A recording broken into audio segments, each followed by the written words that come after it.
Okay, we are going live. It just started. People should be hearing. I know there's that delay thing for a few seconds. So, yeah, we're going to have delay for a few seconds, but it's showing excellent connection. I'm going to put my phone on Do Not Disturb. YouTube audio is good. YouTube audio sounds good. All right. Fee? On Discord here. Testing, testing. 1, 2, 3. Talk Fee. Talk Fee so Roy can listen. Good evening, everybody. How's everybody doing? All right. How's that sounding? So far, so good. Okay. I want to test this mute thing. Here we go. So I'm going to start talking. I'm going to start talking. Then this is where I fake cough, and I'm going to mute.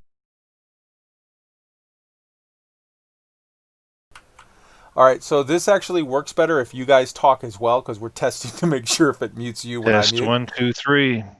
Yeah, so, test 1, 2, 3. Good evening again, everybody, and thanks for joining the show.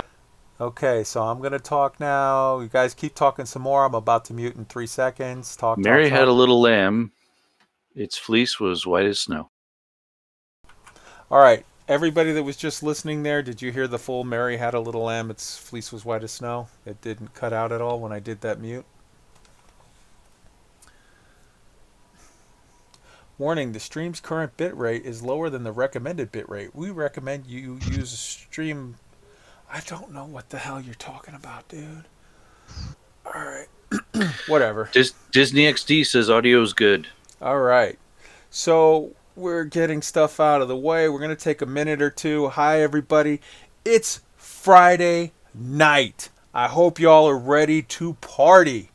I see we've got Avasa in the chat, and Galaga Champ, and Tangent Revolution, and Disney Kid, and yeah, man, Fee. All right, beautiful. All right, it's Friday night. It is time to do this right. And yeah, let's do this for realsies. I'm hoping that's you pouring a drink. Yes, that is me pouring a drink. I'm not peeing on stream. Didn't you just hear the can open right before that? All right. I may have missed that. Well, I swear to God it was. All right, Lucas Cookson. Any relation? Could be. I'm seeing Lucas, and I'm seeing a what do you call that? What's that? It's one of those little Pokemon. So I figured that is definitely a spawn of a Roy. All right. Okay. So let us. Okay, we've got the hellos and whatever out of the way. Let's go ahead and start with the song for everybody, because it's Friday night and it's time to party. Let me see if I can figure out how to do this. I'm gonna go here. I'm going to pull this and give me just 1 second. Where did I have that? All right, the opening song.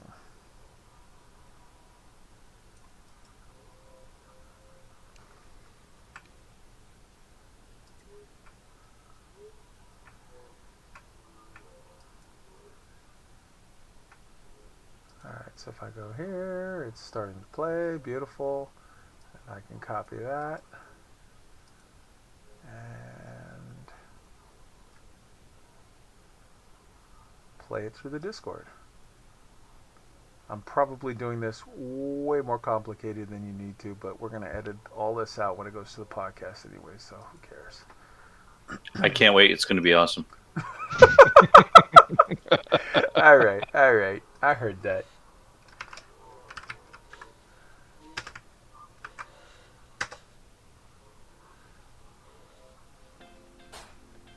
All right, guys. I hope you guys are hearing that. This is Delgado, it's Friday night, so you know this one's for them eagles, sidewinders, yeah, let's go. I am hearing it. Pythons, cobras, outfitting in the city. Got cell banks and shield tanks, gonna blow you up, so get ready. I'm too hot, heat sinks. I call the system cops now if you can. A good shot, all fixed. Yeah, I don't need to use gimbaled, man. Those slots, all chaff. Ain't no one gonna be hitting this, and I'm fast. That boost, gonna turn off that flight assist. Poles hit you, hallelujah. Beams hit you, hallelujah. Rails hit you, hallelujah. Cause PvP gon' give it to ya. A PvP gon' give it to ya. A PvP gon' give it to ya. Friday night and we're all A class, shooting you in the ass.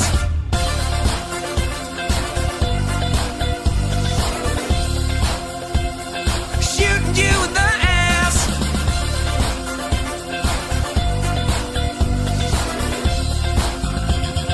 Shooting you in the ass. Shooting you in the ass.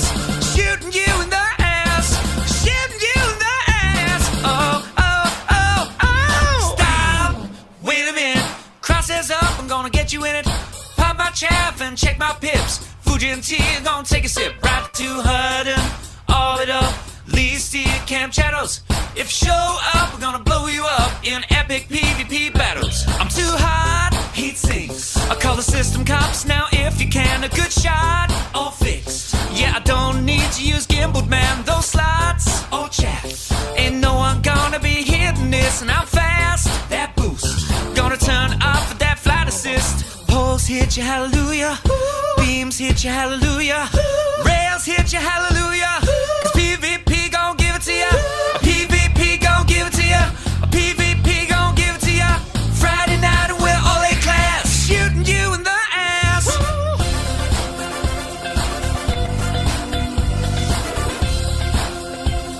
Shooting you in the ass.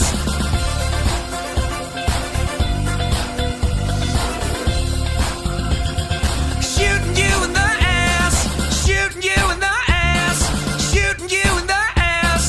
Shooting you in the ass. Oh, oh, oh, oh. Well, before you guys explode outside Delgado on Friday night, it is fight night. I got a little something to say. Come on, sing along now. Uptown PvP. I said uptown PvP. Uptown PvP. I said uptown PvP. Uptown PvP. I said uptown PvP. Uptown PvP. I said uptown PvP.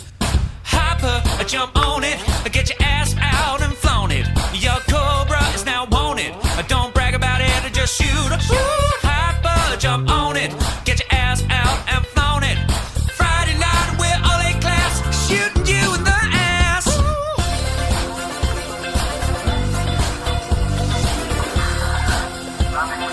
Shooting you in the ass.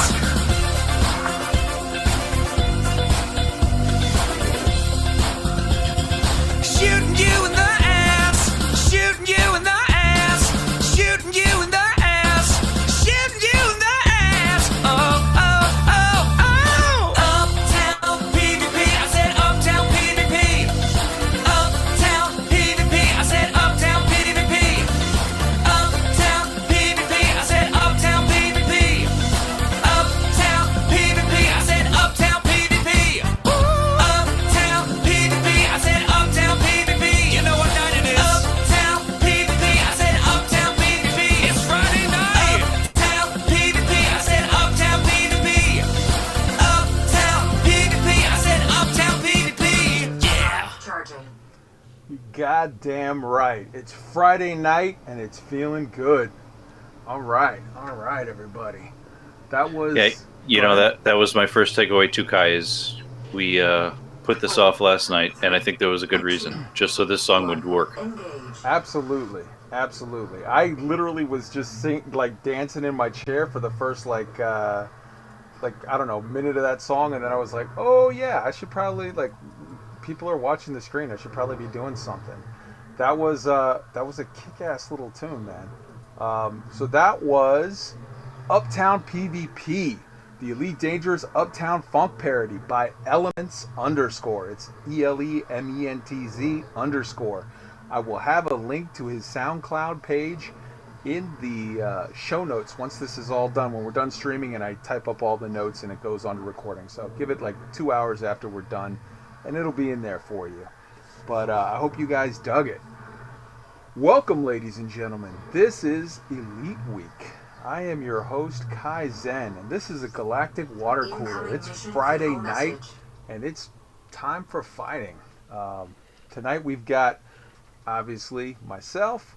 We've got, of course, the incomparable Commander Roy Cookson. And we have... Hey, everybody. Yeah, sorry, I jumped in there. We've got the amazing Commander Fee. Say hello, guys. Hello, everybody. I'll be the plucky comic relief for this evening's journey through the Galactic Watercooler. Right on, man. Right on. So, what a week we've had, man. I feel like every week is just sort of more full of news and stuff than the last. What about you guys, man? It's been crazy, right? Lots of fleet carrier stuff. I think people are finding new uses all around, and it's just all kinds of new stuff. Yeah, fun. Yeah, I think we're building off of what happened last week with the update, and seeing Frontier continue to sharpen the pencil, so to speak. Get things even better for us, and work out the kinks. And looking at the community's reaction and the player community's reaction to the updates, and yeah, it's good stuff. Good. Absolutely. It has been a long day. This is actually my second show of the day.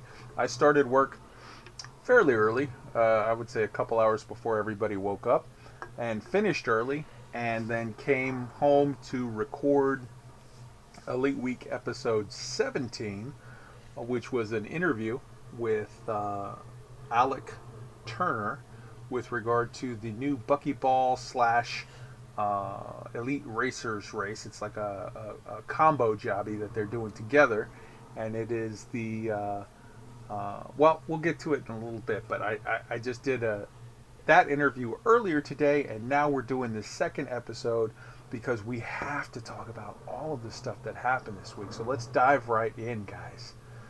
Tonight's topics, we got number 1, record-breaking numbers for Elite Dangerous. Now this is using the Steam concurrent users numbers. Friday, June 12th, last weekend, Friday going into it, was the new best since November 2015, and we talked about it on last week's show, but that was last week, Friday night.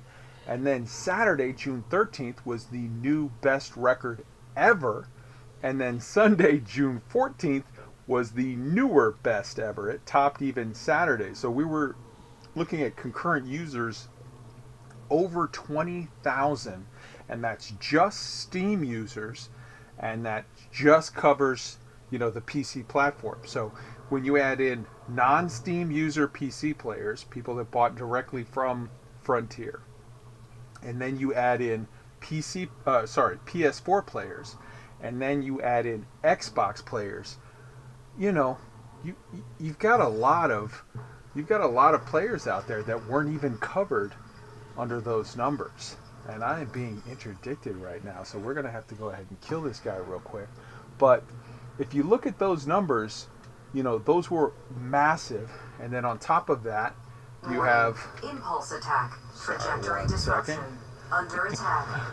I literally, okay, it's like I'm streaming so that I have something to show people, and then it's like, all right, this ass hat in a clipper is going to go ahead and interdict me. All right, so now I have to murder you, which means that I can't read from the script for a moment.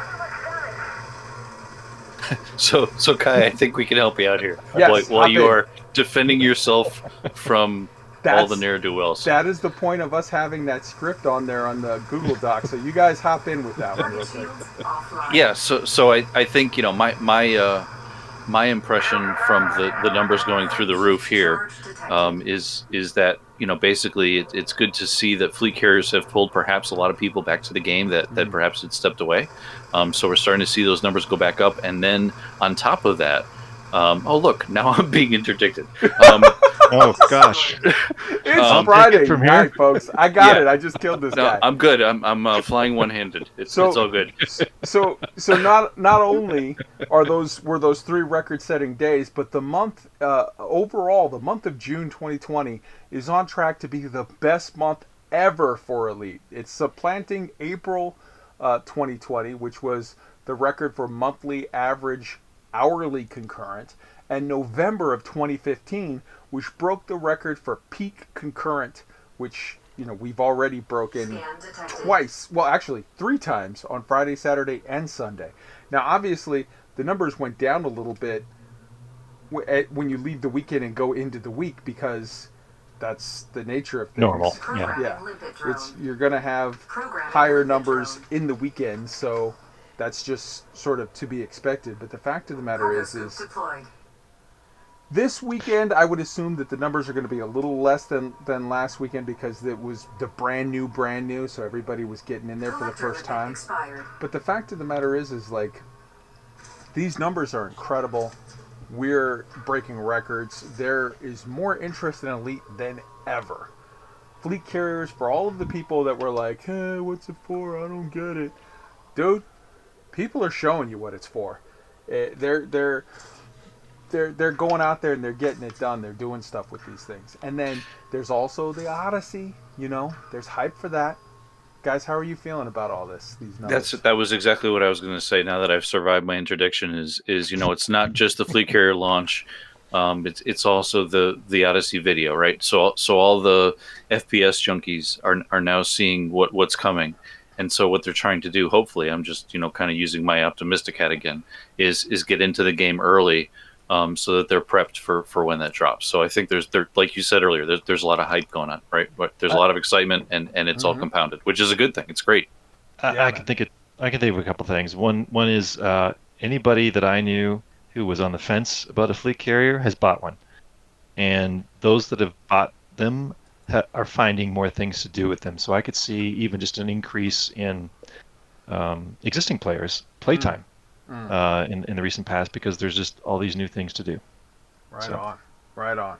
So, yeah, things are good, and as it definitely is also the case that we're looking Cannot at comply. sort of higher Twitch viewership. We're looking Chronoscope at retracted. just the whole 9 yards, man. Everything is up, and it's good news. It's definitely good news. So that is sort of what's going on with regard to all of that. Now, also, just as a postscript to that, the Odyssey trailer has already been watched, and this was as of yesterday, has already been watched over 667,000 times. That's 78 seconds of footage, man. Like, it's damn near 1 million times. It is already the 12th most watched video in all of Elite Dangerous history. That is massive. So, yeah. In addition to that, let's hop right on to point 2. PC Gamer released an interview on Saturday. Now, this was last Saturday. There's a couple of takeaways from it. The vast majority of it was like very, very sort of skippable. The Piers, so the guy from Frontier was Piers Jackson. He's a game director at Frontier, and he was superb. He was awesome. He was everything you would hope he would be. The asshat that they had interviewing him, oh my God. It was almost like, to me, the guy was like John Lovett's level of like cringe, but without the Lovett's level of like comedy or whatever. Like, he's the guy, that guy from that interview was the guy that John Lovitz is sort of pretending to be all the time when he like walks around and he's like, ew, and he does all of his stuff. It's like, that guy was like Chester the Molester, man. It was painful. Throw punch worthy was my impression. Yes, he definitely would be the kind of guy that you punch in the throat. But I mean, okay, let's get to the points that were stated that were worth sort of looking at. It was like a 5-6 minute talk. It was very, very brief. So the first thing that you take away from this is, number one, for sure, this was when they intended that video, that Odyssey trailer, that 76-second trailer to be released. So it got out a week and a half early. So what? No real harm done. This was not a situation of somebody screwed up and something got out 3 months early and like, oh my God, it threw off timelines. This is for sure when they expected that video to come out. I don't have confirmation of it, but if let's put it this way. it just is obvious once you see that they A, played that whole trailer there, and B, they had a pre-recorded sort of interview set up that went with along with it. So I think with regard to that trailer getting out early, yeah, Frontier probably wasn't entirely thrilled that it was kind of like it stole the thunder a lot of the fleet carrier stuff. But hey, man, fleet carriers are doing their job. People are playing in record numbers. So I think it's a no harm, no foul situation. What we did take away from that, though, is number one, and this is a direct quote from Piers Jackson. For the first time, you will be able to access a whole pile of new planets, all ones with tenuous atmospheres. He said it, folks. The A word, atmospheres. And that is a direct quote from an employee on the record. People have been saying, I've been saying since the trailer first launched, day one, the first second, you see an atmosphere. And everybody's like, but they didn't say it. And it's like, okay, all right. Why didn't they say it? Well, because they knew that as soon as you say it, the very first question you're going to get is, oh, atmospheres, give us a list of exactly which ones. Do we get water worlds? Do we get Earth-like worlds? Do we get gas giants? Do we get this? Do we get that? Look, they didn't want to discuss that at the time. So what they did was they set it up for a press release, and they were like, hey, we're going to say tenuous atmospheres, which sort of, to me, and you may read that differently, but my assumption by that, when they say tenuous atmospheres, is they're talking about Mars-like worlds. Mars as we have it now, not as we have it in game. Because in game, in the year 3306, Mars is a fully atmospheric terraformed planet. But as it exists in the year 2020, Mars is a rocky, barren world with a fairly strong atmosphere, but no surface deposits of waters. And that surface deposit of water is what would give you clouds and other weather effects like that. So you don't have that. What you have is rocks, blue skies, dust blowing around, but no clouds, no rain, no snow, none of that stuff. And to be honest with you, if you've been paying attention and if you kind of have a clue as to where this was going, this was the obvious first step. This, or you could make the argument, ice planets, which, you know, you could make that argument. But the fact of the matter is I think we're getting both. I think we're getting this now that they showed us. I think later in the year, maybe August, September, October, they're going to give us, I'm going to guess, to coincide like late August, to coincide with what would have been, what is that, Gamescom, the one where they normally make their stuff, where it's like they do it in, I think, in Cologne, in Germany or wherever. That one has already been canceled, and it's going to be another virtual Gamescom or whatever. I'm going to guess that at that point, you're going to see ice planets and you're going to see some more stuff. So the fact of the matter is, though, for all those that have been saying, but they didn't say atmospheres, they said atmospheres now. It's on the record. So hoorah, be happy. The second point on that is that he also made the statement, let's see, and this is it. He also says explicitly that they have refreshed the visuals on old planets. So that answers another question that people have had, like, well, but, you know, is it just going to be that the new planets get the upgrade and that people that don't buy the new thing don't get anything? No. People that buy the new thing are going to get all kinds of extra stuff. Of course, that's how sales work. They want to give you new toys so that you give them money and that they can buy Volvos and send their kids to school.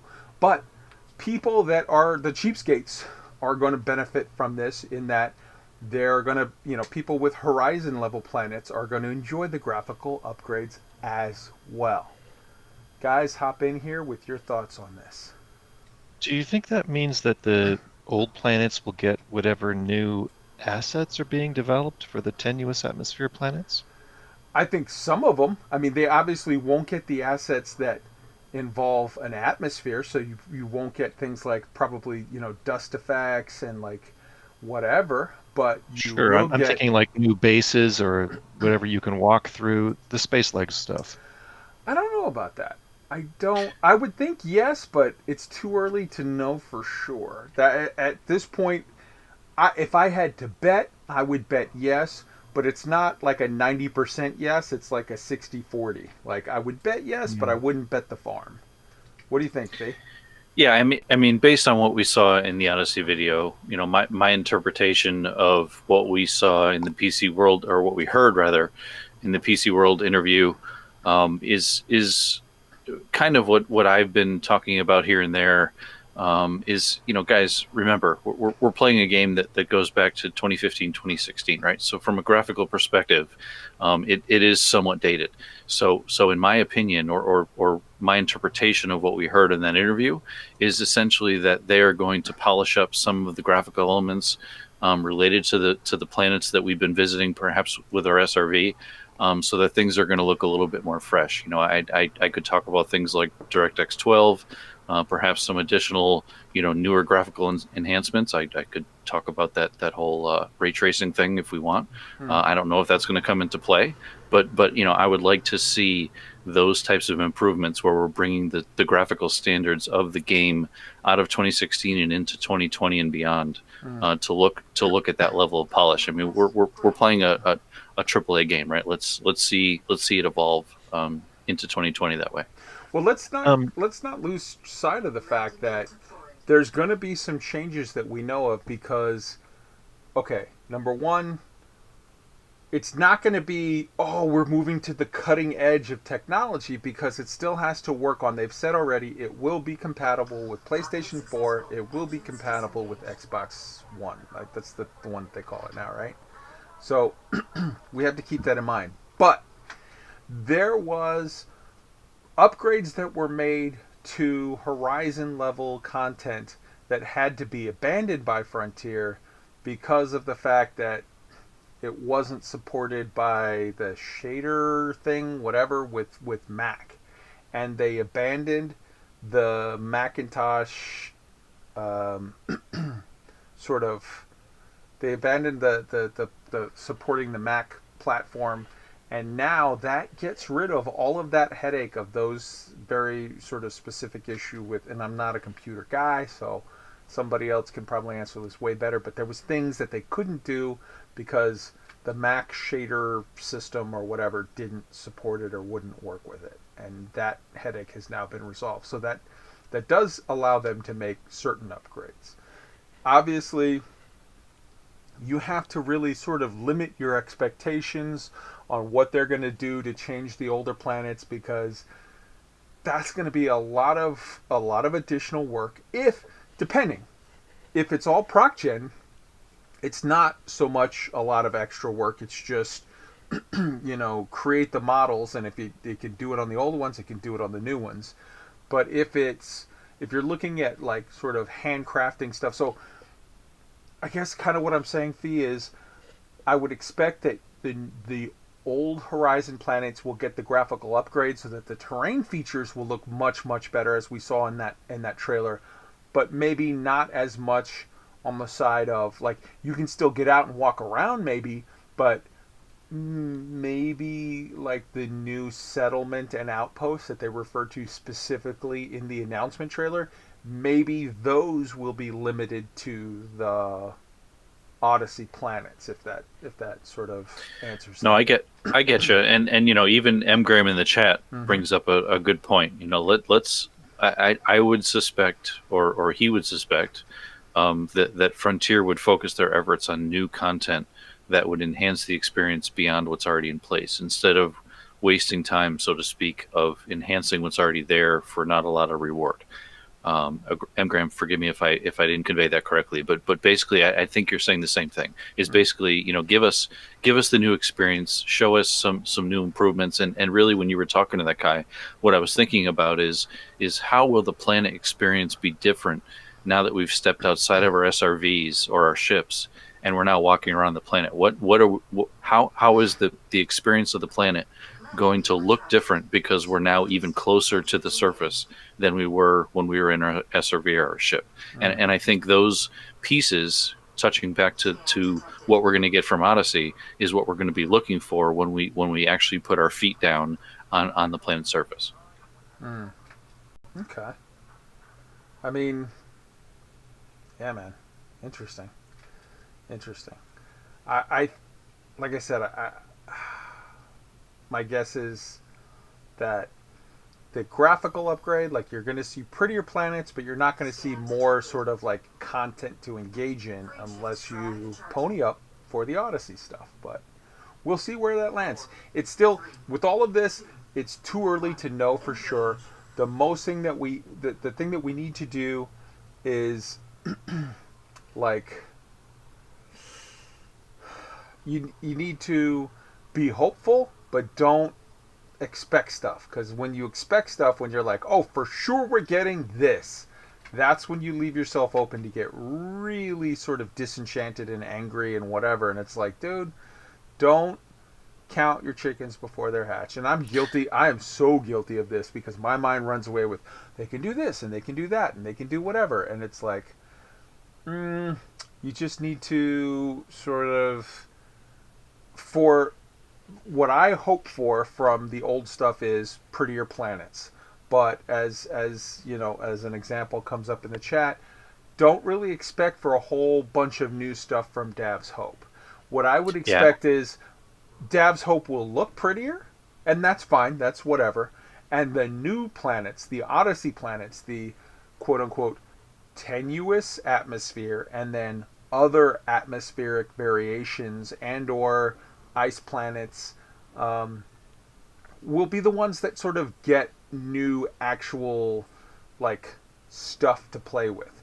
So all of the whole galaxy will now look prettier. That's cool. That's just a free bonus. That's not, but don't count on that as like, okay, well, that means that now at Dav's Hope I need to have this and that and the other that I can do. Like maybe you get some stuff there, but if you don't worry about it. You're getting, there's going to be a new Dav's Hope that's going to be on a Odyssey planet that's going to have more interactable stuff and things that you can do and whatever, and that's where you should focus. Like, look, in a game with billions of star systems, it's really sort of, to my mind, it's you're limiting yourself and you're making yourself angry for nothing if you're like, well, these planets don't have new things. Yeah, guess what? There's billions of new ones that will have new things. Go play with those.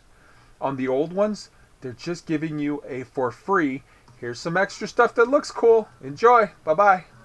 Like, you know. Yeah, I mean, I'm remembering the early days of, and I'm sure everybody can jump in here. That remember when the No Man's Sky was first announced, and we saw those preview videos, and everybody got super psyched over giant space dinosaurs, and we could land our spaceship on a planet that had giant space dinosaurs, and everybody got super excited. And then the game launched, and everybody started to play the game, and there weren't too many giant space dinosaurs. It was all kind of the same thing, no matter where you landed.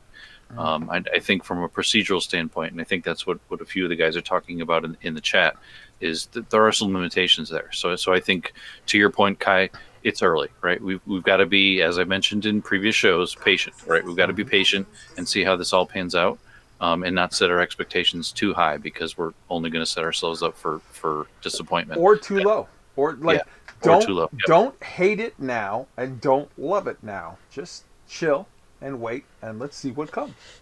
Now, getting back to sort of the next issue on the agenda, we've got Wednesday was patch 1, whatever, for the fleet carriers. They took the system down for a little while, an hour or so, a little more, whatever, and they did some changes. They did some patches. They did some fixing of things, nerfing of things, etc., etc., etc. So let's look into that a little bit. I'm looking at the patch notes here. Obviously, the very first thing that is going to be an issue for everyone, that everyone's going to mention, like, oh, what was this about? It was the mining nerf patch. Okay, let's look at it. Mining. Reduce the largest possible yield when subsurface mining for low temperature diamonds by 25%. Okay? Let's be honest, it was a little too high. The next point is decrease the effectiveness of the peripheries of low temperature diamond hotspots, overlapping for low temperature diamond hotspots when coupled with the new subsurface mining changes were more effective than the center of the hotspot itself. This change increases the drop-off of the hotspot's ring, reducing the likelihood of a double overlap hotspot is more lucrative than either of the hotspot's center points. A well-placed triple hotspot will still be very effective at increasing the likelihood of finding LTDs. This change does not affect any other hotspots or minerals. Let's take a moment to unpack that. Basically what we're ending up with here when you add, so the first thing was a kind of a fairly strong nerf. It was, nerfed it by a quarter. But the second thing really hit it, I would say, pretty much just about as hard as the first thing. So when you add the two together, you have now nerfed LTDs by about half. And we're going to get to in a little bit, Down to Earth Astronomy did an analysis of it. But the fact of the matter is it was a little too strong, let's be honest. I think they may have nerfed it just a little too much, but it's one of those things where they got to find sort of the sweet spot. If I was king of the world, I would have nerfed it as well. I would have nerfed it, though, by like a third, so that it still would have been slightly better yield than laser mining. They nerfed it by half, so that it's about the same yield as laser mining. But, whatever. That's going to be a thing that people will look at.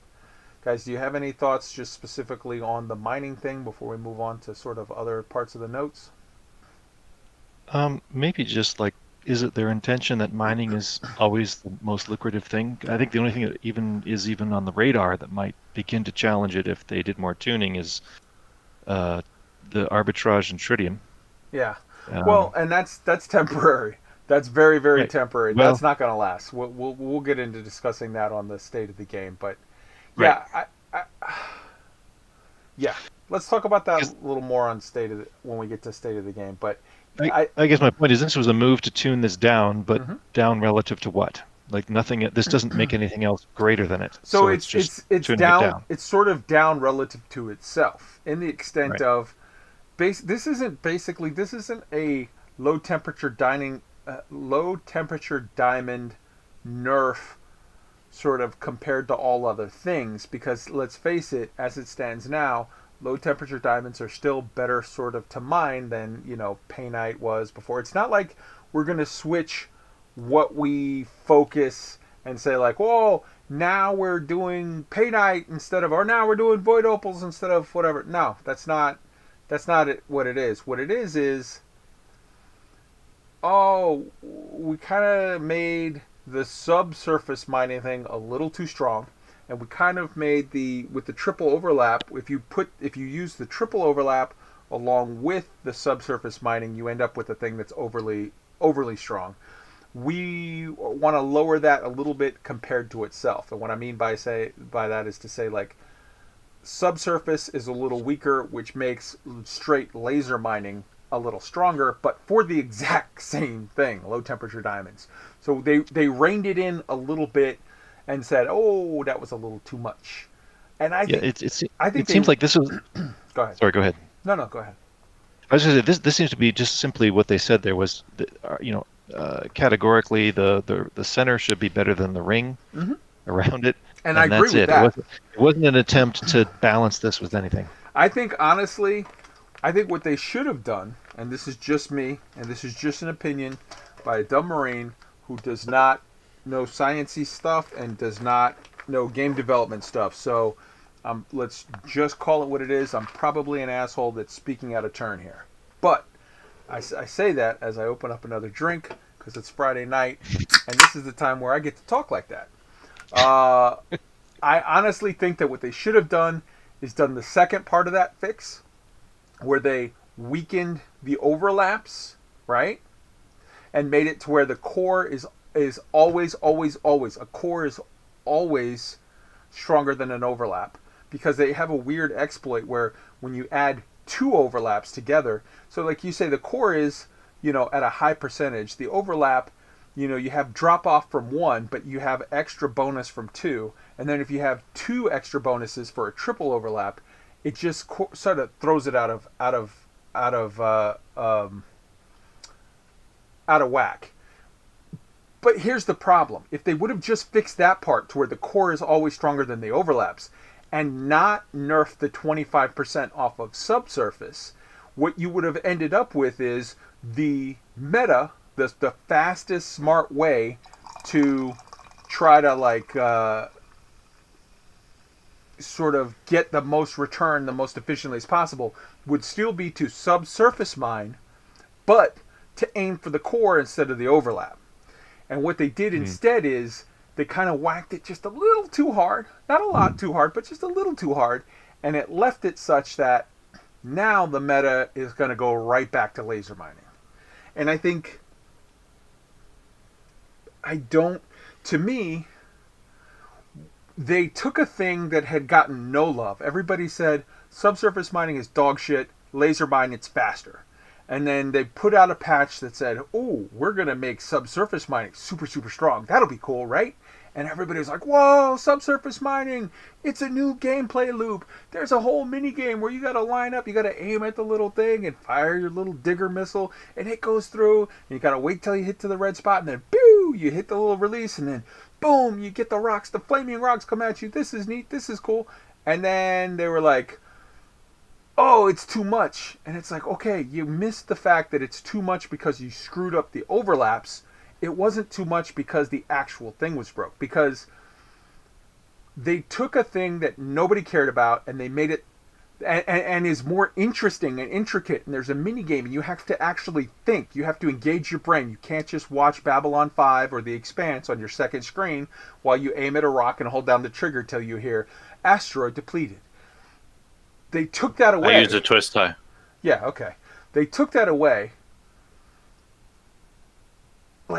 And then 2 days later, 3 days later, they were like, we're going to fix it. Okay, we took it out. Now it's whatever. And it's like, oh, okay, now we're sad. If they would have just fixed the overlap issue for laser mining, for core mining, for subsurface missile, if they would have fixed the overlap issue and not touch the efficiency of the subsurface, we would still be playing with the subsurface. As it is now, I suspect that the vast majority of the people will ditch their subsurface and go right back to just mindless laser mining. And that's kind of sad. Yeah, Kai, my impression of this whole thing is actually even with what we're seeing in chat right now, and I'll start with my impression with the mining. I've watched since the carriers launched last week how everybody in the community, from the content creators to the player community, have stepped up and jumped all over this new mining methodology. And now, Elite with the patch that came out, or FDev this week with the patch that came out, that they nerfed it, and now the content creators and the player community are reacting to that. I would like to see them stop effing with the whole thing. Just get it to a point where it's in a happy middle somewhere. And I know that it seems to be that the game has to have a gold rush of some sort. I think we're all Baran junkies from pre fleet carrier. But like the guys in chat are talking about, Graham and Avasa, it would be nice to see them divert their attention away from this perpetual micromanagement of the mining mechanics to other areas of the game, where players that don't necessarily want to spend their time mindlessly holding down the trigger for laser or subsurface or what have you mining, and do other activities and can make it just as lucrative. It would be nice to see them. You disagree? I disagree. All right. Okay. I agree with the sentiment of what you're saying as far as man, I wish other stuff would get a buff, and I agree the same sentiment that Avasa and Mgram are saying, but I'm gonna take the unpopular opinion and disagree with all of you in this way. The idea, and I've fallen for that myself in the past. I've championed the idea every area should be equal. Let's face it, it shouldn't be. Doing a Hazres or doing AXI combat or doing like any kind of combat stuff, whether it's any of that stuff, whether it's AXI combat, whether it's Hazres combat, whether it's conflict zone combat, whether it's just, you know, straight up bounty hunting at a what do you call it, compromised nav beacon. Any of that is more fun than mining. So I think that mining needs to be too strong in order to get people to do some of it. I think it should be stronger than all of the other things. Okay. But So- wait, so wait. No. Let me finish. Go ahead. But not as much as it is. So what I would like to see, AXI combat, regular combat, all of the, well, okay, no, not AXI combat. I would like to see all of combat get buffed by like ×2 or 3, because it's more fun. So you really sort of want to make it to where it's like, okay, obviously, like if you buff all of combat by ×2, like 2.5, it's still not as good as mining.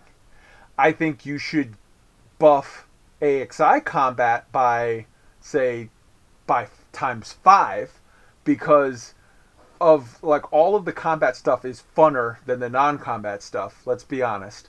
But the AXI stuff is way more difficult and intricate and risky and dangerous and costly to you. So it should get a bigger buff, because you can sort of brainlessly fly around a Hazres and make money. But you cannot brainlessly AXI if you're doing it at a high level. Now, I would not buff at all the profit from scouts. I would leave the profit from scouts. Well, I would do it like the Hazres. I would maybe ×2, because nobody farms scouts for money. People kill scouts to farm combat rank. That's what we all do. But if you were to buff combat by a little, buff AXI by a lot because it's way, or not AXI, I keep saying AXI, AX by a lot because it's way harder, but still leave mining to be more lucrative than the others, but not by as much. See, it's weird. I know I'm hearing in the chat people are like, I disagree. I get it. But let's be honest.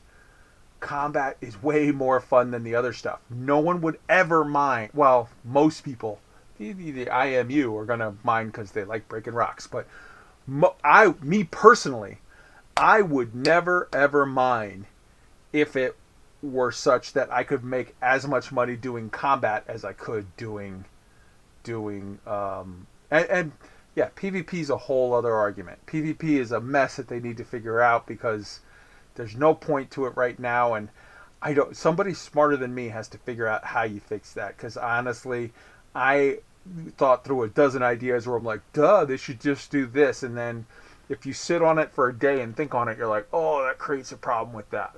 So I don't know. But the point that I'm getting back to is mining sort of should be more lucrative than the other ones, but not by as much. Where it stands now, mining is 10 times more lucrative than anything else, and I think mining should just be twice as lucrative as anything else, but not 10 times as much.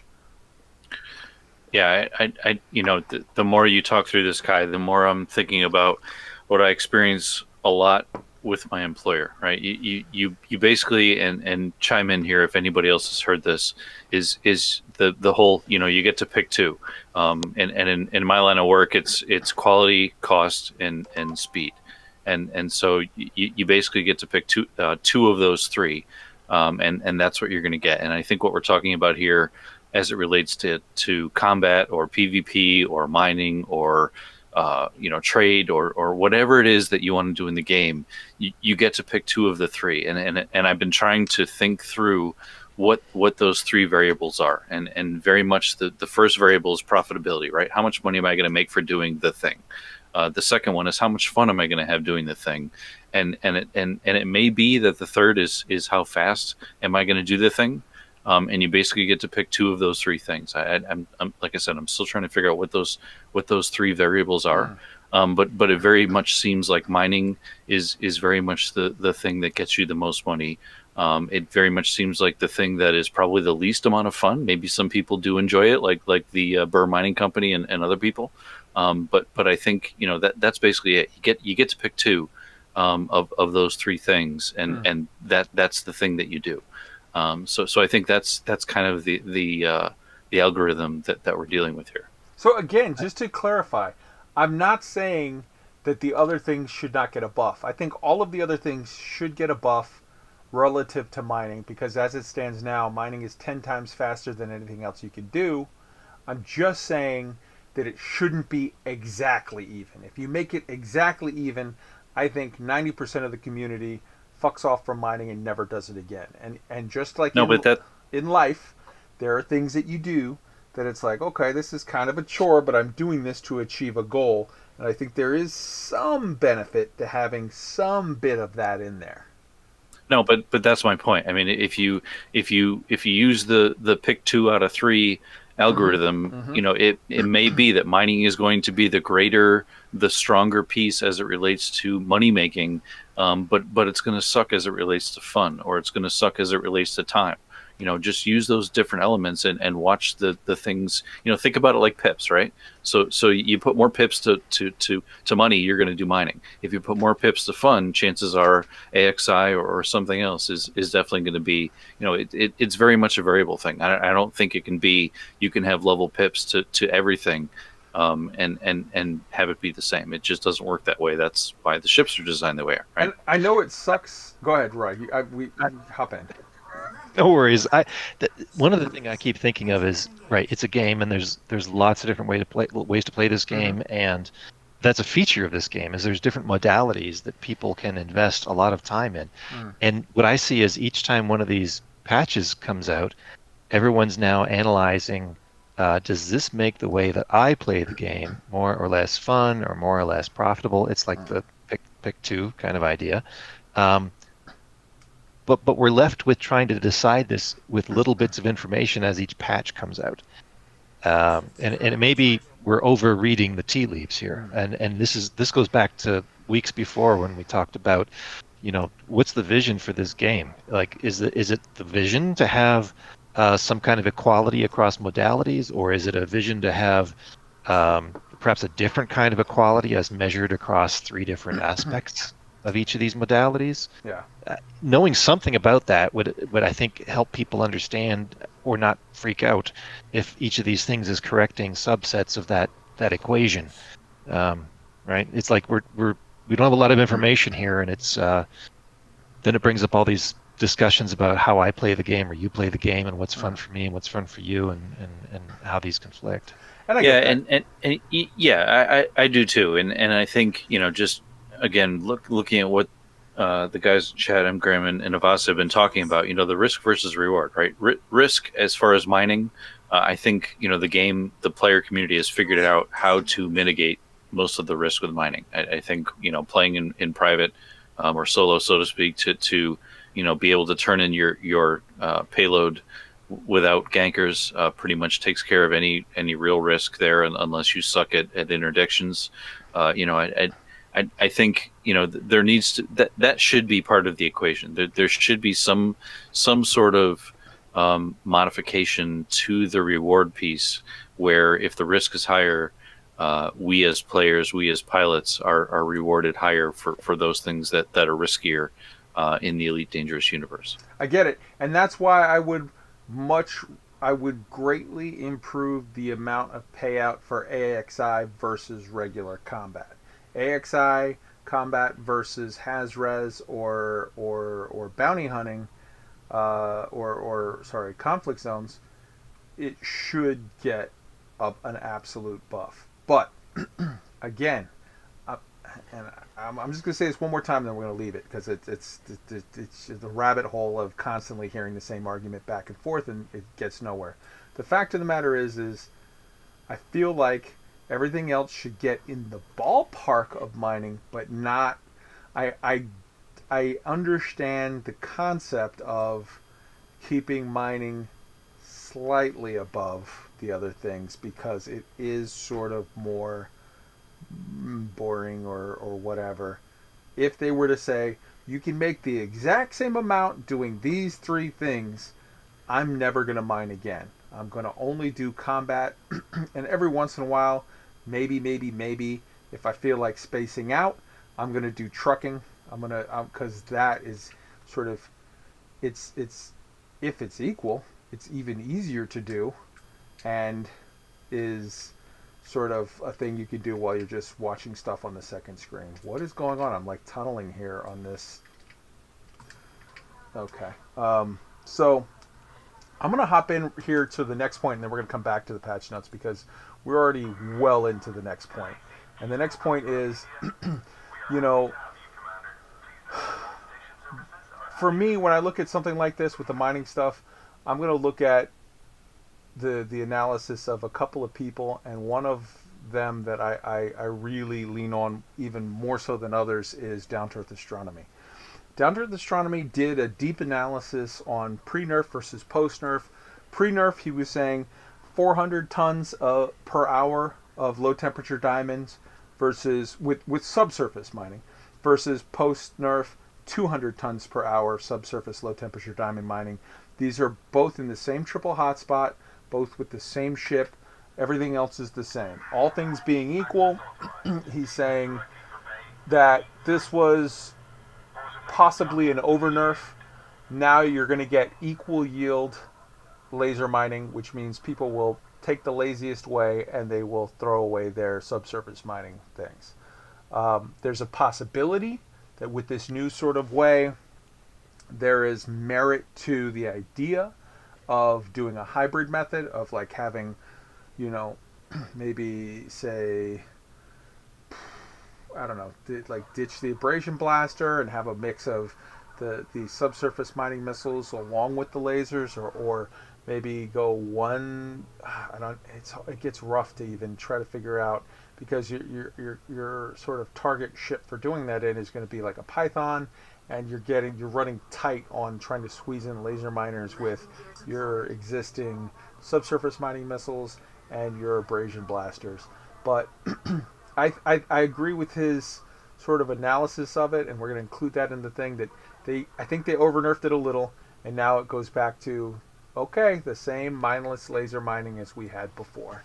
I think if they would have just again fixed the second thing and left the first thing be, it would have been better for the health of the game, for the sort of balance of subsurface versus laser mining. It would not have fixed the overarching issues of balance of mining versus everything else in the game. That is something that I think absolutely needs to be looked at. I don't disagree that it needs to be looked at, and other things need to get some buffs and some love, but I don't think we're getting that until we get to Odyssey, if we're lucky. If we don't get that in Odyssey, honestly, I will feel that there has been a bit of a failure of Frontier to overlook, because I think a massive portion of the player base is saying we're at the point now that we need some sort of look at and some rebalance of that stuff, because combat does need to get buffed. Trucking even does need to get buffed. Exploration, I guess it could get a little bit of a... I kind of feel like exploration is sort of okay as it is. The explorers are they're doing a different thing, man. They're more focused on getting their name on stuff, and that's sort of the reward there. But you know, I don't know. I'm sure that having said that, I will have sort of, you know, horribly pissed off somebody who's going to say no, exploration needs a huge buff, but whatever. The fact of the matter is I think they screwed up a little bit on this tweak, in that I think what they were trying to do was rein in low temperature diamonds as a whole. And yes, they succeeded in doing that, but I think the way they succeeded in doing that was by putting subsurface mining back in the closet, and laser mining is now back to king, and I think that was the exact opposite of what their intent was when they first made these tweaks. So let's go back to the notes real quick. And I'm not seeing chat because I have my second screen up with all of the stuff on the script here. But we'll get back to that. Yeah, things are relatively quiet in the chat. All right. Cool, because I said something very unpopular, and here's the thing. Sometimes if that's what you feel, you got to say what you feel and let the chips fall where they may. And with all respect to everyone, it is what it is. All right. So the other things they fixed a bunch of different things where there was crash instabilities, and that's great. Fixed an issue that could cause a fleet carrier to purchase transaction to fail. The skybox is fixed. Fixed a bug that allowed players to install additional carrier services even if they didn't have the capacity. This is all good stuff. This is all fairly vanilla. Arcs and customization. Fix an issue which caused the fleet carrier nameplate to be obscured. Okay. Here we get to the one that's going to piss some people off. Fix the color of the landing pad 7 hollow marker in the fleet carriers. And that's just specifically if anybody's like, what the hell is that all about? I don't know why, but only for the purple. If you pick the purple landing pad, on your 7, it would literally, the O would be green and the 7 would be purple. And there were some people that were like dubs that were really loving that, and they lost that. Now they fixed it. I'm sure there's probably some people that were like, hey man, I paid for purple. I want purple. What the hell is this green? But there were people that were digging that. And you know what? Guess what?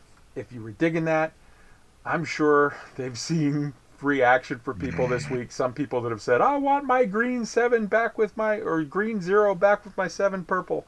Look, in 6 months, there's going to be an option to buy that on the ARC store, and you can have your green 0 with your purple 7, and everybody will be happy. Mazel tov. Fix a crash that could occur when switching fleet carrier layout. Okay. Audio. Okay. Fix the outfitting ambiance. This right here, this was making me nuts. The outfitting ambience you layer. And a lot of people. Dude, yeah. You go into outfitting, and then all of a sudden, that's it. For the next day, you're flying around. Even people were like closing out their thing and reloading their game, and it was still, you're hearing all of the background carrier noise, and it's looping on itself. So you get layers of it as you're flying your ship on the other end of the galaxy. That was It was like workshop noises. Like, who's running a drill in the back of my T9? Yes, it was nuts. It was nuts. Okay, text. Fix missing titles, yada yada. Missions. Fix an issue where collect source mission would request commodities on sale at the same location. Rockforth, fertilizer, all over again. What are we going to do? Whatever. It was a problem. They fixed it. Fix an issue which caused mission critical updates to not appear in the box. Journal added a speculative fix for an issue that could cause the game to add excessive nav route entries to the journal when looking at the galaxy map. Power play fixed the missing cooldown time, which would allow players to repeatedly obtain their allocation of power play materials. If you were a person who you were up on week 4 and you really wanted to get those, those hammers, or you really wanted to get those pack hounds, or you really wanted to get that Piers shield, I hope you enjoyed your couple of days of being able to just click and refill, click and refill, click and refill, and not pay the money every time. Congrats, mazel tov, whatever. Background simulation. Reinstated missing locations. That's important. Ongoing balance of faction influence normalization. That right there is some political speak for tried to fix some stuff we screwed up. And it's still having effects. I don't know. It's going to be a while. There's the massive numbers of expansions and retreats all over the galaxy have been BGS has been a crazy. dumpster fire for the last few days. Yeah. And It's here's starting the to settle thing. down. But Yeah, here's the thing.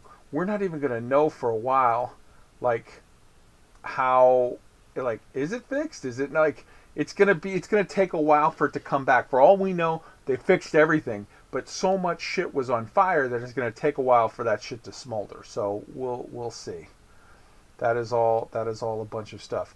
Guys, hop in with your thoughts on, all of the stuff that we just talked about.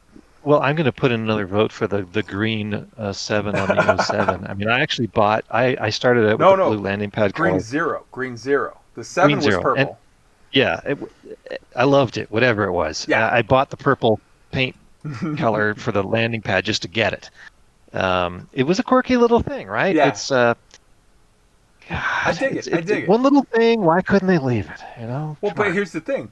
I'm sure they were getting complaints from people saying, I paid money for purple 0 and purple 7. How come I got green 0? You have to keep that in mind, too. I get Ladies it. like and a thing- gentlemen, this is the salty segment for this week's Galactic Watercooler. No, I'm actually on their side of saying, hey, you're going to get it in a couple of months it's going to cost you whatever, another 200 arcs or 800 arcs or 2,000, however much It's it like was. a fun little flavor lore, Easter egg thing. Lore? That's not lore, but Yeah, it's okay. lore. It's the mythical orange 0. Lore is not the right word. It's the kind of thing that makes the universe not so monotonic, right? Okay. It's something different. It's just Alright. there's something a little different in this corner. Leave it. Right on, man. Right on. I'm just super salty because my carrier keeps forgetting its paint job all of a sudden. Yeah, well, that's a bigger problem. Yeah. You have to keep repainting this thing. People are working overtime. Yeah, 24 hours a gosh, day, it's repainting the it carrier. just pisses me off. I got to keep going in delivery, and it's just over and over again. I'm so pissed off. I'm losing sleep. I'm drinking like a fish. I'm just so angry. I'm going to uninstall the game. I'm going to go play a different game. Wow. Look, maybe 3 steps forward, 1 step back. There's still a number of issues with minor stuff. I've been running into some things with weird stuff going on that with a the pain? inventory transfer, and Was that a pun? Minor stuff? yeah,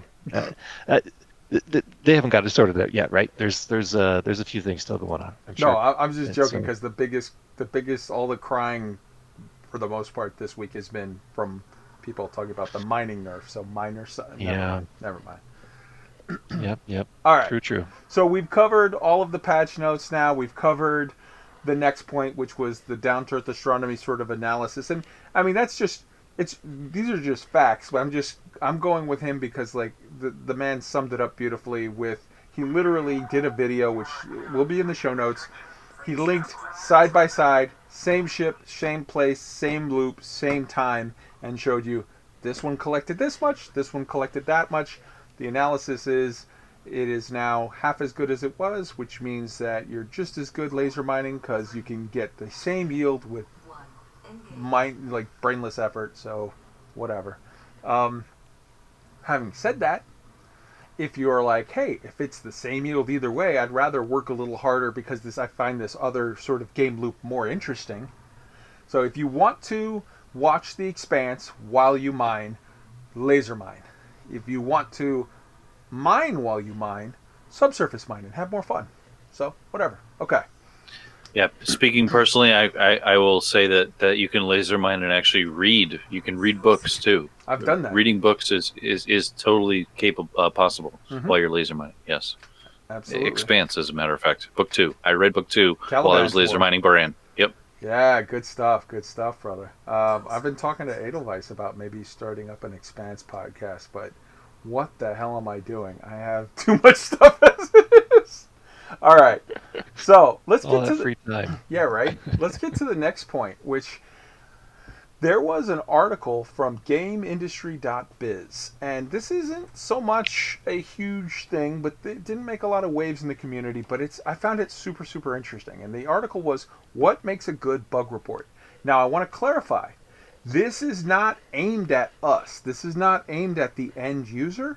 This was aimed from a industry standpoint of what a QA team would do for a bug report. So there's some stuff that's not really relevant to us where they talk about like, this is the software types that they use. Here are sort of best practices for internal reporting and how you want to get information back and forth. But I think that honestly, reading that, I found that reading that article gave me sort of a better idea. If I look at how they do it internally on a professional level, it gave me some sort of thoughts to sort of work with on like, okay. If that's how they're looking at it, that changes sort of maybe how I would look at expressing a bug report as an end user to try to have, because in the end, when you give them a bug report, what you're doing is two things. Number one, you're pointing out what you feel is a problem. They may not feel it's a problem, but you feel it's a problem. And number two, you are expressing your desire for a change. And so that means that, number one, from their standpoint, you know, if it's a problem, you're alerting them to it, so that's good. If it's not, they may disagree with you. Maybe they may say that's not a problem, that's not a bug, that's a feature. That's what we wanted. We wanted to lower subsurface mining potential or whatever. Or, you know, we wanted to get rid of the green, you know, zero. We want this to be whatever, because and I don't want to belabor the point, but the fact of the matter is there is a very real possibility that a person could be complaining to them, I paid for purple, why the hell do I have some green on my landing pad thing? I paid for purple. So, you know, but so there's that. But then there's also, you're trying to get something out of this exchange. You're alerting them to a thing that you don't like in the hopes that they will make a change. So the higher, any action you can take that will increase your chance of getting your desired result, that's, I think, the whole point of why you're doing it for the most part. Like, there aren't too many selfless people that are going to go out there and say, I want to report this thing, I made way too much money, this isn't good. For the most part, people are going to try to shut up and keep it moving and then brag about it, and then that's how sort of the company finds out about it, and that's how whatever. But in the end, most of the time when you're complaining to the company, it's not because things are too good, it's because things are not good enough or unsatisfying in some way, and you want a change. So take a look at that. I'm going to have it in the show notes. Like I said, it doesn't exactly apply, but I feel like it gives you some insight to some things that may help you in how you frame what you try to do to go about getting the results you want. The next, Yeah, go ahead. I was just going to say real quick, Kai, is you know, my interpretation of the article and really just, you know, I have been tying it back to how we as a player community react to an update, and with those updates, as we all know, come bugs, and really just getting that feedback back to the developers, back to the people that are providing us with the game, being as succinct and as concise as possible. And I hate to say it this way, but removing as much emotion as possible from that report is really what you're looking for, to get the right information to the developers to help them to understand how they can increase your or improve your player experience. And you know, just making sure that you know, you're helping them as much as they're trying to help you, I guess is really the bottom line, right? Helping them understand what exactly you're seeing as a player, so that they can go back into the code, look at each of the individual bits and bytes, and make the appropriate change to get whatever's fixed. And you know, that's I think what this article is trying to say is make sure you're succinct, make sure you're concise, and try to convey what the actual bug is in such a way that the developer is able to translate what you're saying as concise as possible. And again, I think removing emotion out of a lot of that is what a lot of people that would perhaps post to a forum or submit a bug report may do when they don't know the right thing to do, right? There's a lot of emotion there. There's a lot of you know, oh my goodness, you've disrupted my ability to enjoy the game. Remove the emotion from it, present the facts, and work with the developer to resolve the issue. And that's the way that you get through a bug. Right on. Right on. Well said. Okay.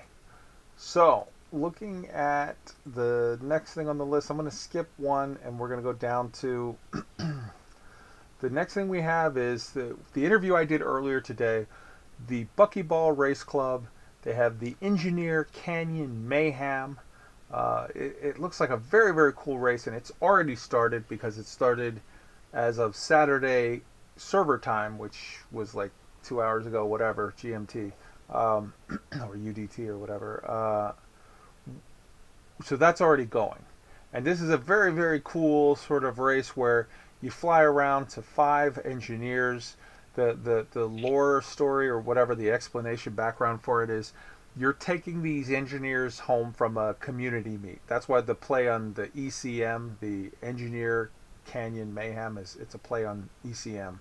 So you're taking them home from the ECM, and you've got a so you have passenger cabins that are required to be fitted in your ship. I have, if you check out the episode 17 of Elite Week, which went out earlier today, you'll see the Discord for the Buckyball Racers, the website, the forum link that has all of the information. It looks super fun, super cool. It's it's of course it's absolute silly nonsense of the highest order, and the most sort of it's all meaningless, but it takes actual skill, and you're going to hone your skills as you do this in doing this race. And it's very, very cool because it has an option of, you can do one of two ways. You can go and sign up for the class that is doing it in SRVs, and you make one loop around the base, and they're going to have a map to show you, like, you hit these waypoints. Or you can do the group that they're not racing against each other, you're racing against sort of the other people within your subgroup, and you could do it where you do 3 laps in an SLF. So you can do it in the ship launch fighter, and then there's even a third group that's going to be doing it where you take a smaller ship and you're actually just flying around the base, on your own, no SLF. It looks very, very, very, very cool. Guys, what are your thoughts? Yeah, I'm all for that kind of mayhem. I mean, emergent gameplay and silliness and all kinds of fun. It's what makes this game special, right? It's a sandbox. Right on. And Fee got enough input on the last one. He's taking this one off. All right. Turning the wheel, the next thing on there. So here's a situation report on turning the wheel. We're still carrying that rock up a hill at LFT 926. Like, literally, the people that are watching me on the stream live, I'm doing it, albeit slowly, because I'm sort of half paying attention to doing the show and half paying attention to doing the missions. But I'm doing it as we speak. With regard to where we're at now, we're at like 61%, 61 and a half, almost 62%. Man, we're talking, 10 to 15% away from actually triggering. There have been some triggers of expansions at like 71% we've been seeing. So I don't know, things are out of whack a little bit, but who knows? They're starting to settle. Here's a problem we're gonna have coming up in the next 2 to 3 days. Fong Wang in an LFT 926 are going to retreat. They're down to like 2%. It's a given that it's like, shit, they're going. When they go, we're going to get hit, because when they leave, a new group is going to expand in there, and when they expand in there, we're going to lose like 5%, because that's how the BGS works. They're just going to take, we've got like over 60% of the BGS of the influence in the system. They're going to take like 5% away from us, and like an aggregate of like 4% away from other people to give that new group like 9% to start. We're going to take that hit. There's just no way around it. It sucks, but guess what? Life's not fair. When a wall comes up in front of you, you get over that wall. Whether it's fair or not, you got two options. You either just quit and roll over and cry, or you just get shit done. And we're going to get shit done. So that is what it is. That pushes, losing Fong Wang, which we haven't lost it yet, but we're going to lose it in the next day or two. In that situation, that's going to cost us a couple of days of work, but all right, so what? We were going to hit expansion sort of mid this weekend. Now we're going to hit expansion mid next week, but we're going to just keep on pushing. We're going to get it done. That's the downside. That's the whatever. As far as, I mean, it's an upside in that we have had gains every day, but it's starting to slow down. We're getting to the sort of steep part of the hill, and it's rougher. It's gonna be what it is. We got to push and just not give up. Now that's the first thing. The second thing is a little more fun. Frontier. The live stream, the Frontier Community Manager live stream that Bruce Carrito and aka Gambit and Stephen Benedetti, aka The Benedetti, did on Thursday, had a very, very interesting call out on this project. Um, at 12 minutes and 40 seconds in, and there'll be a link in the show notes, they were all both a little giddy and smiling and wink, wink, nudge, nudge, and there's we have noticed this dark wheel project is going on, and it could be tied to something, or maybe not. We're not saying. Who knows? Ooh. But like there was so much winking and nudging and whatever. I've gotten so many private messages from people saying, "Oh my God, for sure, this is going. We're gonna have absolute success. Did you see that? They totally gave it away." And I've been telling everyone like, A, I love your enthusiasm, but B, let's lower expectations. Let's relax a little bit. I am hopeful based on that video. I very much enjoyed what I saw, and it was awesome. And I love Bruce, and I love Steven, and hey, that was totally cool. But they were very clear to say they promised nothing. It's a matter of they said very clearly they highly encourage people to join in on the project. It looks exciting, and we'll see where it goes. Look, they said the right things, Mhm. and you do want to temper expectations, but Mhm.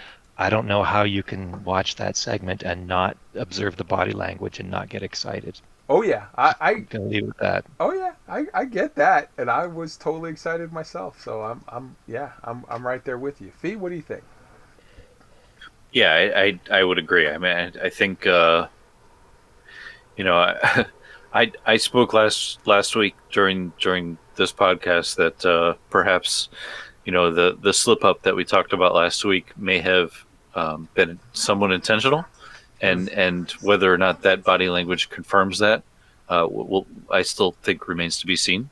But I love what is coming out of all of this. I love how this effort is really, I don't want to say forcing the frontier folks to kind of play along, but it's good to see that it stirred up some tinfoil hatness with the whole story, and it's really inspiring everybody to play along and see how this all pans out. Yeah, man, I think it's exciting. We'll see where it goes. I'm very, very hopeful that the community seems to be behind the project and interested in giving it a try. And really, who can ask for more than that? I wanted to have a shot, and then we make some friends. We do some stuff. We fly missions. The Discord is undergoing an overhaul right now. In the next couple of days, you're going to see some changes to it.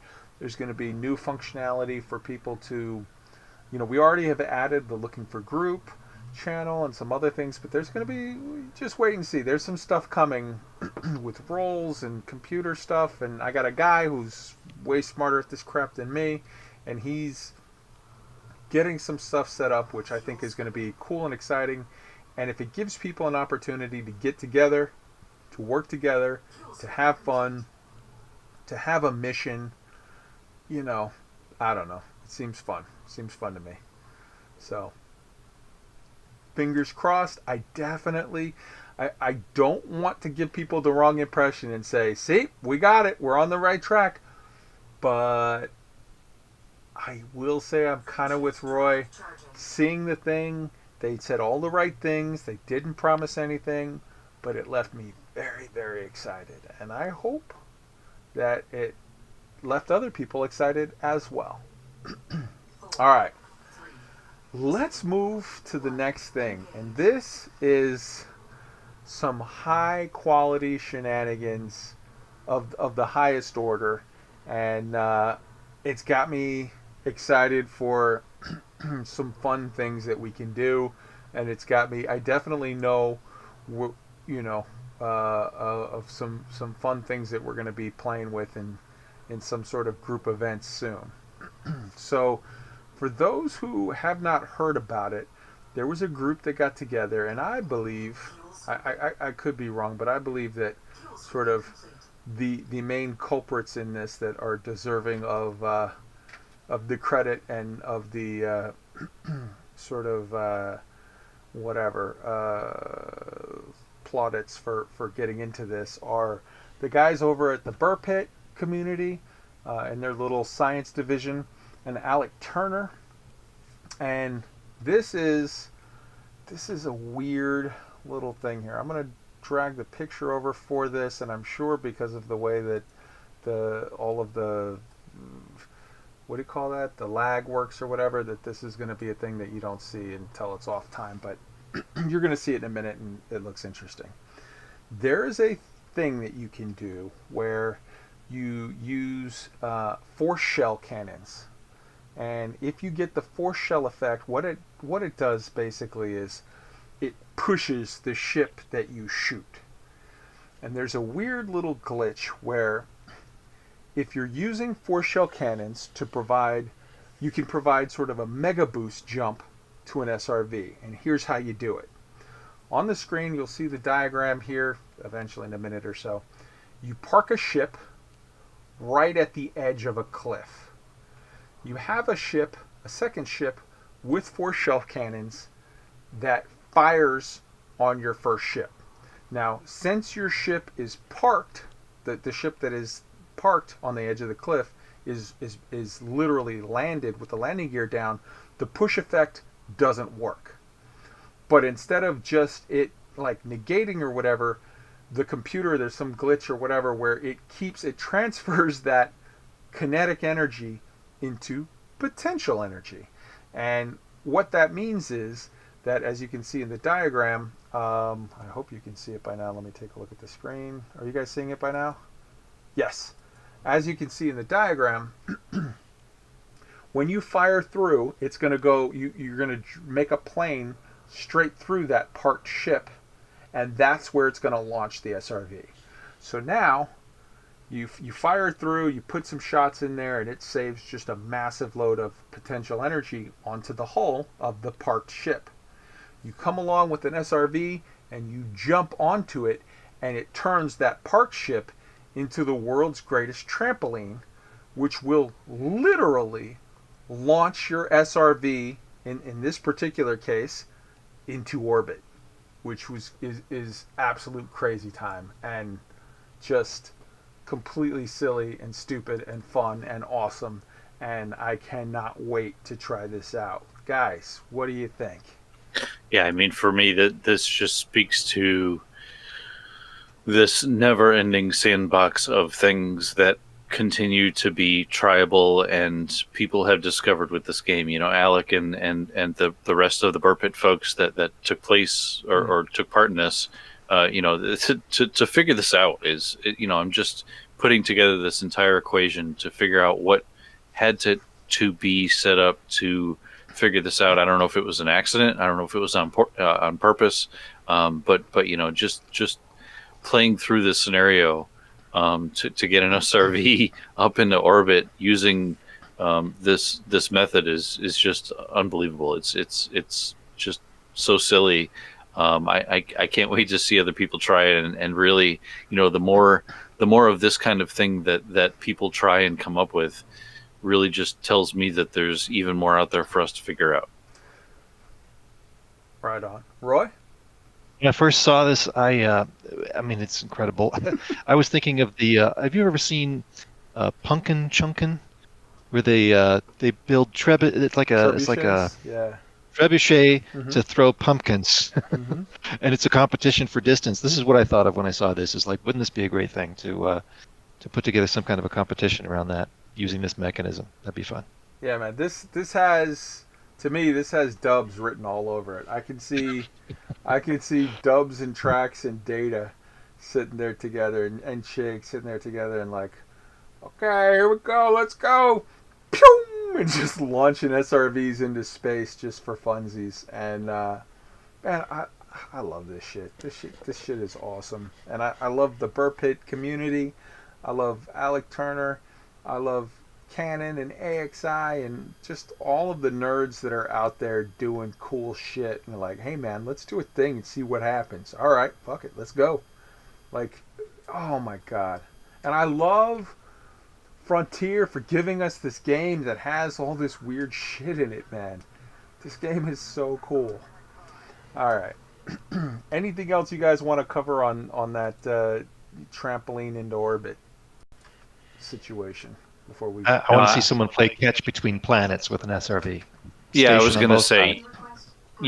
based on what we've seen and heard from Alec, I'm going to go ahead and put the line in the sand that he really needs to develop a sport around this, and so that we can possibly see a buckyball spin-off where they have some sort of pong like sport with SRVs based on this method.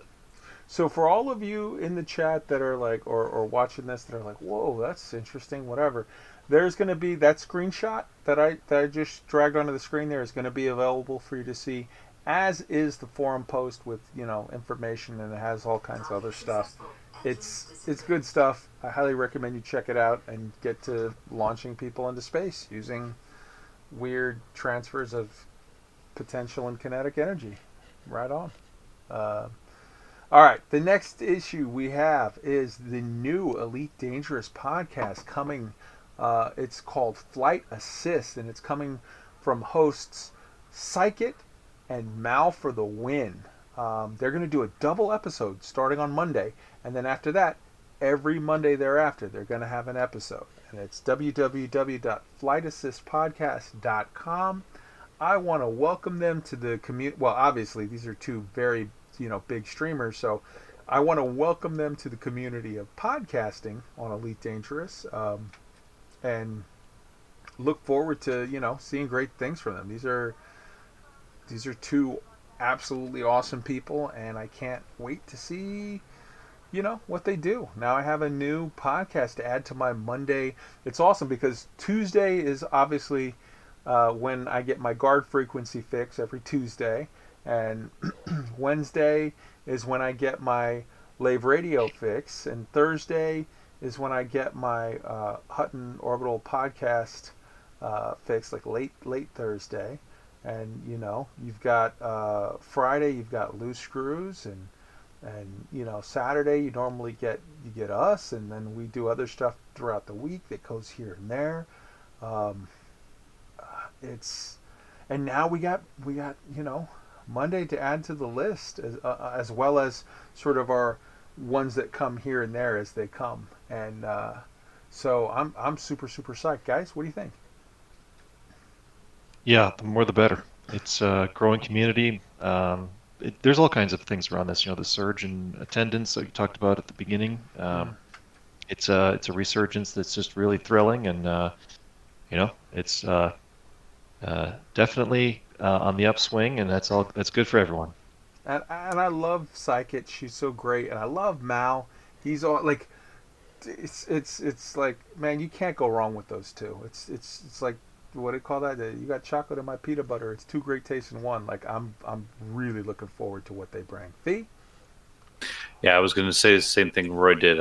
Just going back to what we talked about at the beginning of the show, where we're seeing this significant increase in record-breaking numbers. Seeing people come forward and do what you're doing here with the podcast and what others have done, to continue to see new people coming up with new content is a great indication that this game is still headed in the right direction. I think this is going to be great. I'm looking forward to listening as well. Right on. So welcome, guys. We look forward to seeing what you've got on Monday and more to come. And obviously check out their streams as well. Psychic and Mal for the Win, both awesome streamers. So yes, more of that. Okay, next up we've got a leaving and a coming and a going. So let's deal with the going first. Will Flanagan is leaving the community management team position of lead community manager to take a new position as product manager for some of Frontier's many new published titles. That's a direct quote. Maybe look for some Warhammer coming up in his future. Nothing official, but wink, wink, nudge, nudge. Look at Will to do some.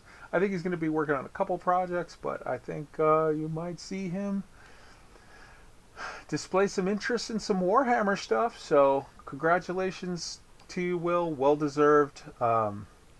and we look forward to awesome things coming up in your future. I'm going to jump to the very next thing and let you guys both comment on Will and Arthur together. The next thing is welcome Arthur Talmy.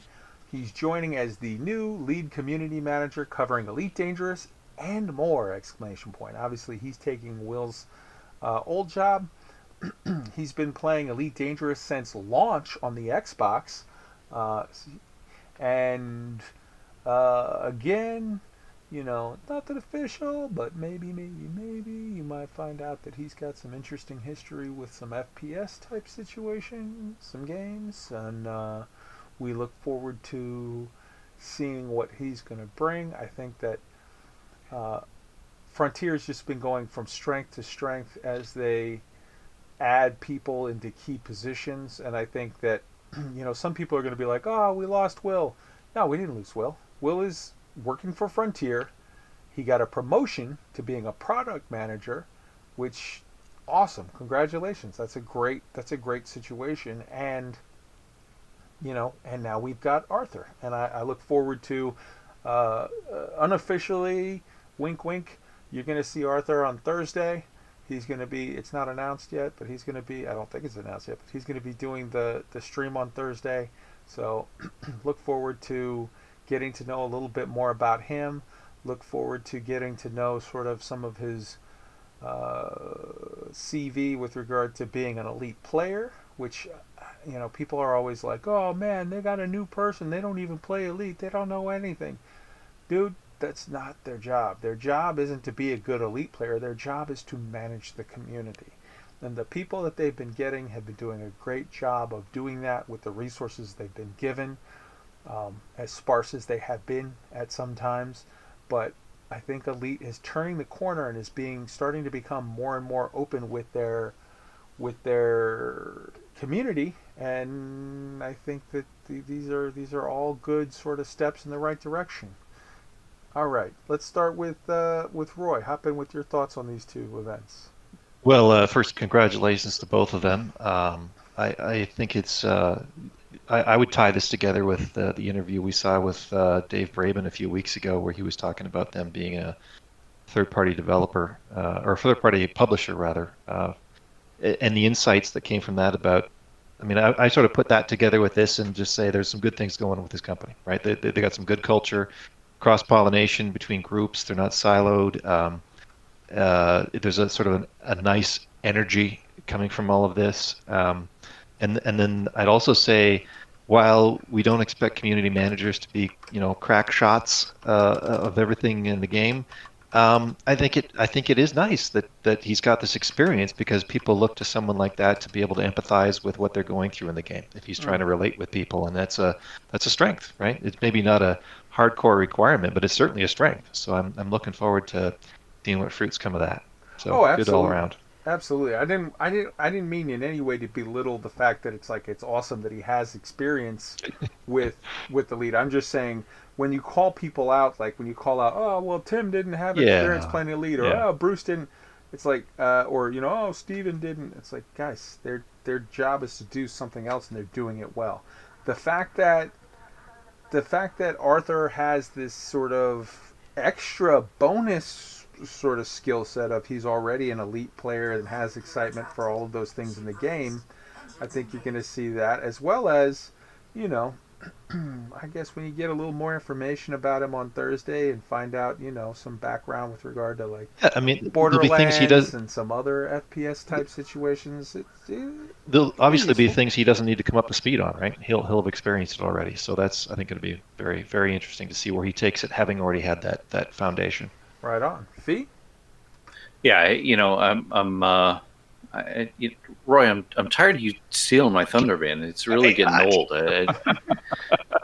But yeah, I mean, again, you know, congratulations to Will, congratulations to Arthur. Welcome to the team.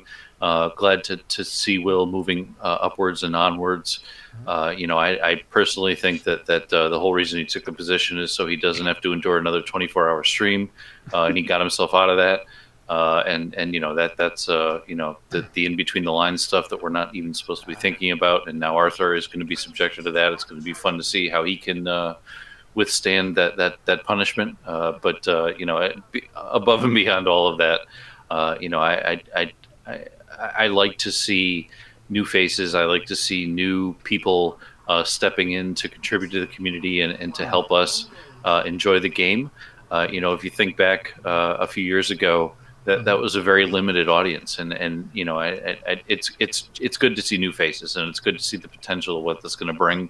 If Arthur's got this experience not only with the game from launch, but even his other gaming experience. Like I said, I'm excited to see what's going to happen, and really trying to stay open minded. I definitely do not exhibit any sort of saltiness with Will's promotion and Arthur coming on board. So again, cheers and congrats to both. Right on, man. Right on. Well said. Well said. Yeah, this is definitely this is my master plan. I'm gonna keep egging this on until eventually you and Fee enter into a thing with bat lifts where you're like dun dun dun dun dun dun dun, and you have to fight to the death. And then I look really bad in spandex. Oh my God. well, that's part of the fun, man. You can't limit the fun. All right. So next issue on the agenda, SAG-I issue number 27 dropped on Thursday, both in PDF and podcast form. I want to be very, very careful here because I get overly excited about SAG-I and then I end up spoiling shit, and I don't want to do that. I will say this: number one, it is absolutely amazing. Number two, full disclaimer, I'm on staff at SAG-I, and so, like, with regard to the podcast, there was, some stuff that I recorded for it. So, yeah, I'm probably a little biased, but I think that Roy and Fee, who are not biased, can tell you sort of what they think about it. And I will say, without giving spoilers, this was content-wise, like one of the largest ones they've ever done. It was chock full of tons and tons of stuff. It had amazing information in there. One of the things I'm going to say very, very briefly, because I encourage you, go check it out for yourself. Don't just listen to me talk about it and go, okay, I get the gist of it. I don't need to see it now. The AXI has a top-notch science division that is sciencing the shit out of all kinds of things. And one of the things that they've been looking at is sort of hull emissivity. I probably said that wrong. Emissivity? Yeah. Emissivity. Yeah, I said it right. And man, there's an article on that just blew my mind. A lot of sort of the overall concepts were all things were like, yeah, that makes sense. Okay, that makes sense. But when you break down some of the details they were able to get and the way that they were able to get it, I hats off. Big salute to, the guys over at the AXI, the guys at Canon, the guys in the IMU, all of those guys that in different areas of the game are like just digging deep into shit, and like just like as they said in what do you call it, The Martian, where he's like, I'm gonna science the shit out of this. Like, you guys are just amazing, and SAG-I is just amazing to cover all of it.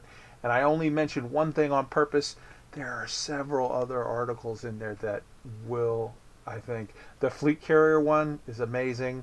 There's other stuff in there, and I'm going to shut up now, and I'm going to let Roy start off, and then Roy, you hand it off to Fee, and let's give some love to SAG-I. So steal on my thunder, Roy. Do it.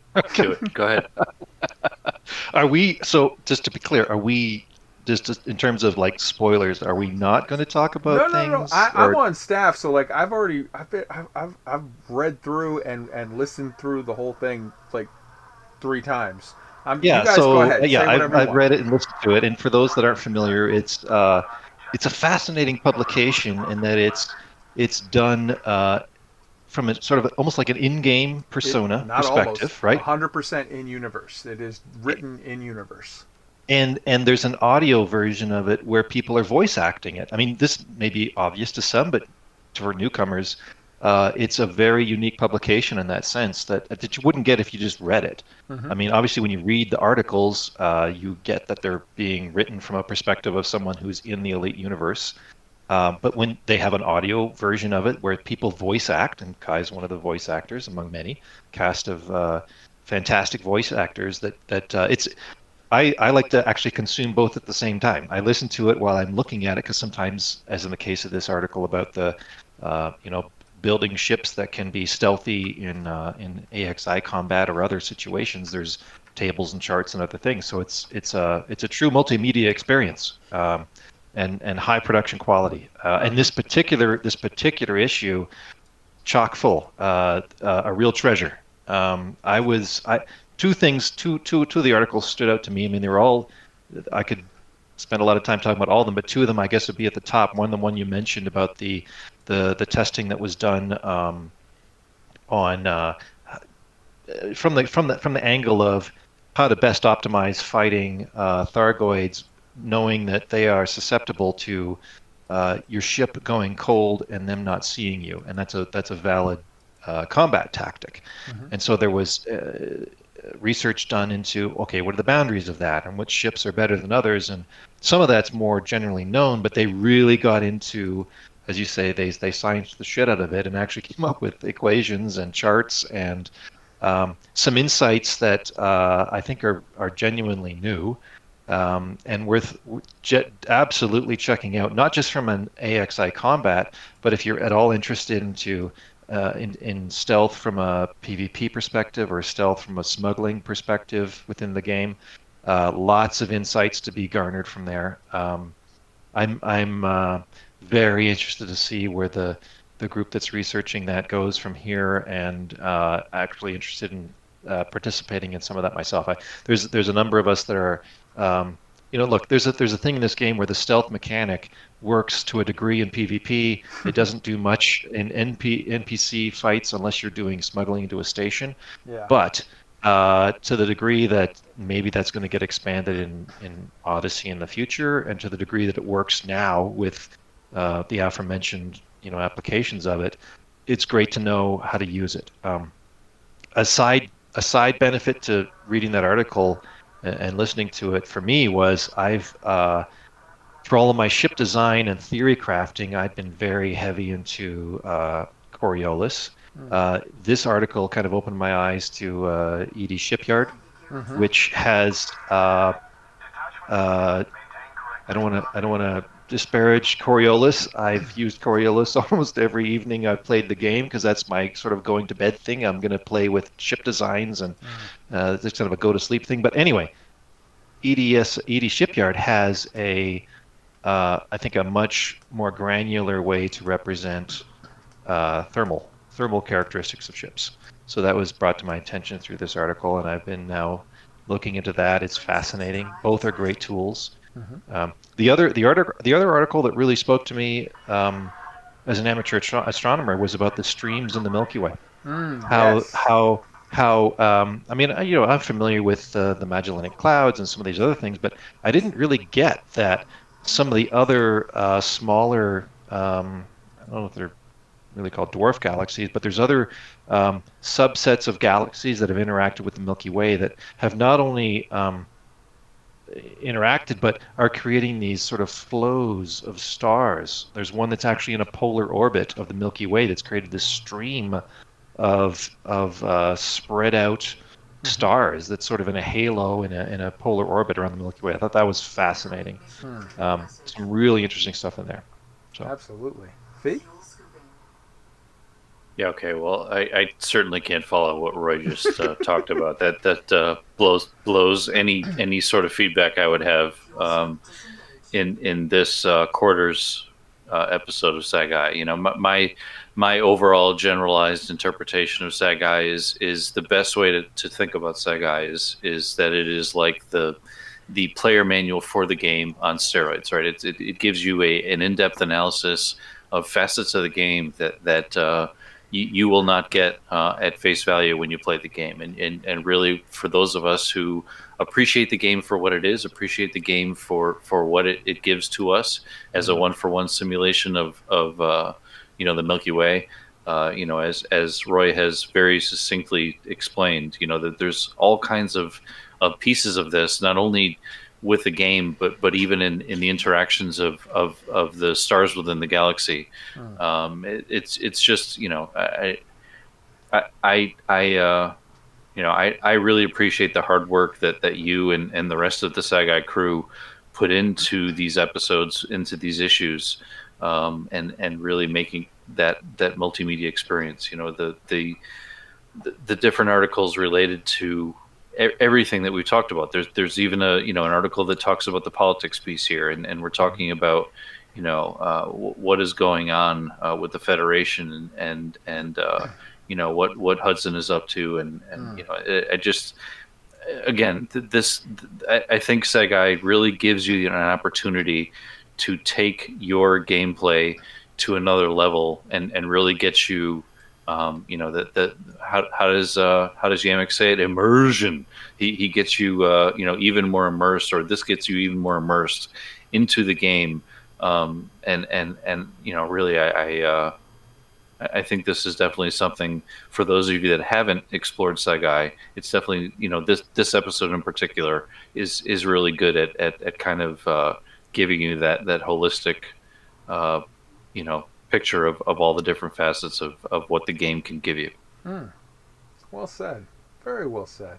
I will say this about the SAG-I, and I was limiting myself because I could, if you start me, I'll go for a half an hour to an hour just on SAG-I, and that's whatever. It's a couple interesting things. Number one, you mentioned the article about Hudson and the politics of stuff.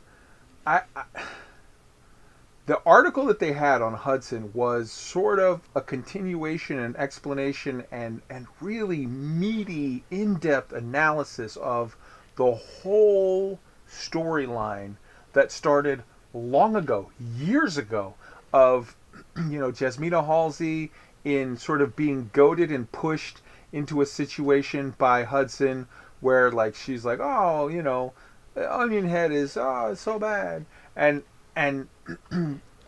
part of it was sort of her own whatever, but then there were other parts of it where Hudson was sort of pushing and saying, you're weak on crime, you're weak on this, and maneuvering her politically. And then he had his buddy, Admiral What's-His-Face, actually sort of engage in a more sort of aggressive assault than what Halsey was asking for, to maneuver her in a spot where she had to, then own it. And then he created a whole problem. And then that whole issue, after she sort of had her situation, which go look into it. Look into people who haven't read SAG-I.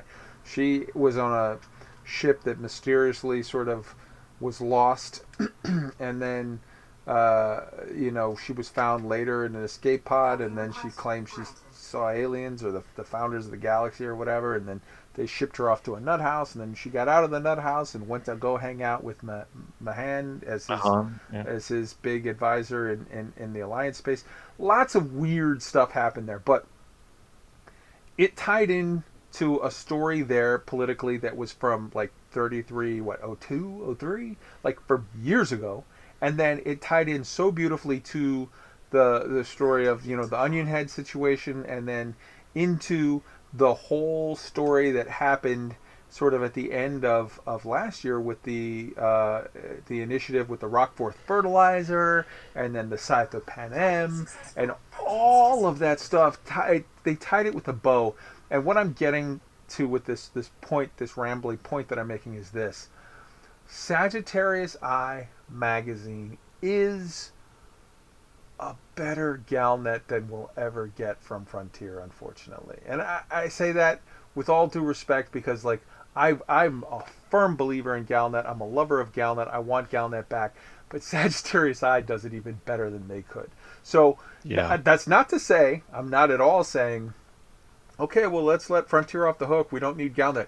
We need Galnet, because that beautiful story that they just wove together, as I explained here, was all taken from pieces of stuff that came from Galnet. So what I'm saying is, we need Galnet back and stronger than ever, and that will feed the geniuses at SAG-I, Souverine and co, his group of trusty writers to sort of craft this extended universe, and they do it in universe, and it's just amazing. So the biggest salute that I can possibly give to SAG-I.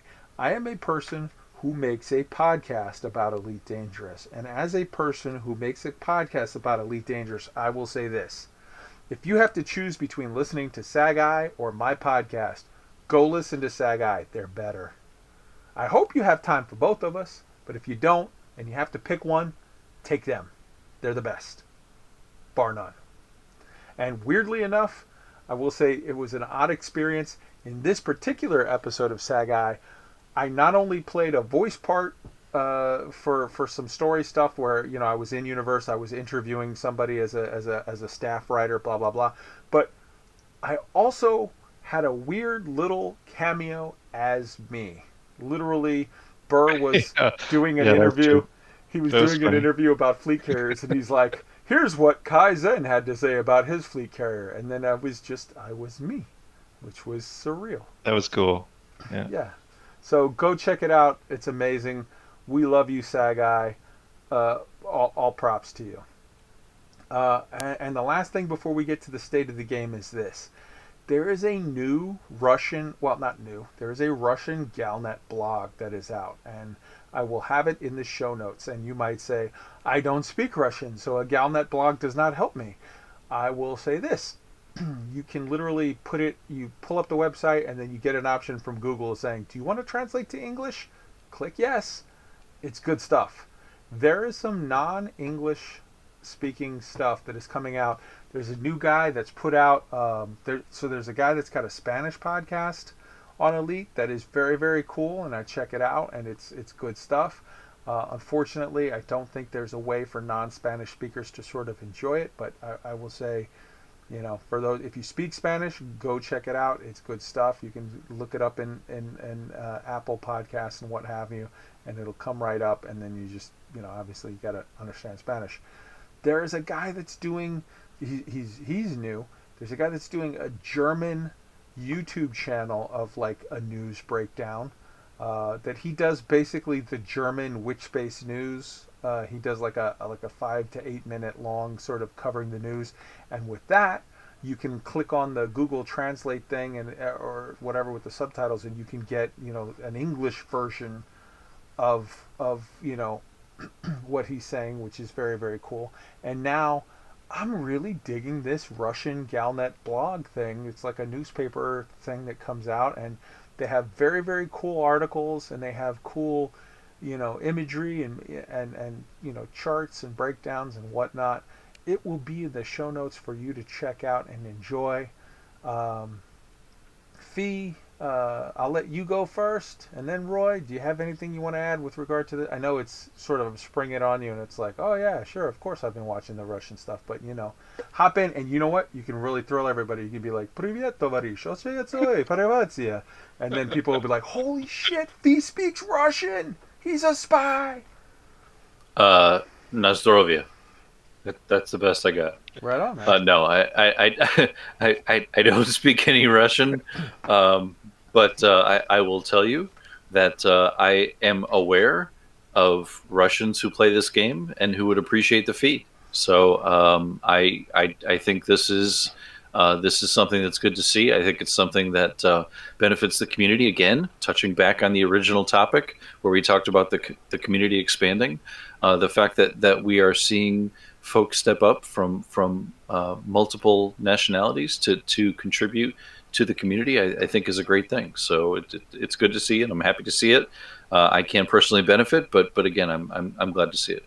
So before we hop into Roy, we're ready. I'm gonna teach you. We're gonna do a little learning Russian live on the air. Ready, Fee? Say ready. Repeat after me. Привет, товарищ. Yeah, no, my mouth doesn't do that. And then all you got to do after you do that, and then you just say "Как дела?" "Как дела" is like, how you doing? And then if you're doing good, you say "Хорошо," I'm good. But if you say "Хорошо," then we know that you're not Russian, because Russians never say they're doing good. I don't have any. There's no vodka in the house. If I had some vodka, I would maybe be able to help you out. But I can't do it. My mouth will not do those things. I'm Polish. I'm not Russian. That's the quote of the day. My mouth will not do those things. Commander Fee. All right, Roy, hop in here. Tell us a little your thoughts on You all this know, stuff. just a bit philosophic. This is going back to when we were waxing philosophic about the SpaceX launch a while ago. This gets back to how when people get into orbit, they look back at the blue marble and they realize borders disappear. Look, elite as a harbinger of that good feeling, the more we can make this worldwide and without borders, I think is awesome. It should be populated by people of many languages and cultures, and I think that would be awesome if we got to a point where there were so many people playing this game that we needed the help of an in-game translator to deal with how we interact. Like that would be great. Right on. All right, good stuff. Good stuff. Again, it'll be linked in the show notes for you to go check out. And now we come to State of the Game. This is just free talk. We're wrapping it up. Your thoughts of whatever. As far as I'm concerned, I'm going to make this very, very short because it's been long. The State of the Game is we've got too much news to even cover. There's that much awesome shit going on. And I'm excited for what's coming. And I'm going to end it there. Roy? I think you should let Fee go first. Fee? Go for it. Oh man, I wasn't even ready. Wow, he Damn. complains when he goes second. He complains. All right, Roy, go. No, I'm gonna go. Damn All it. right, fair.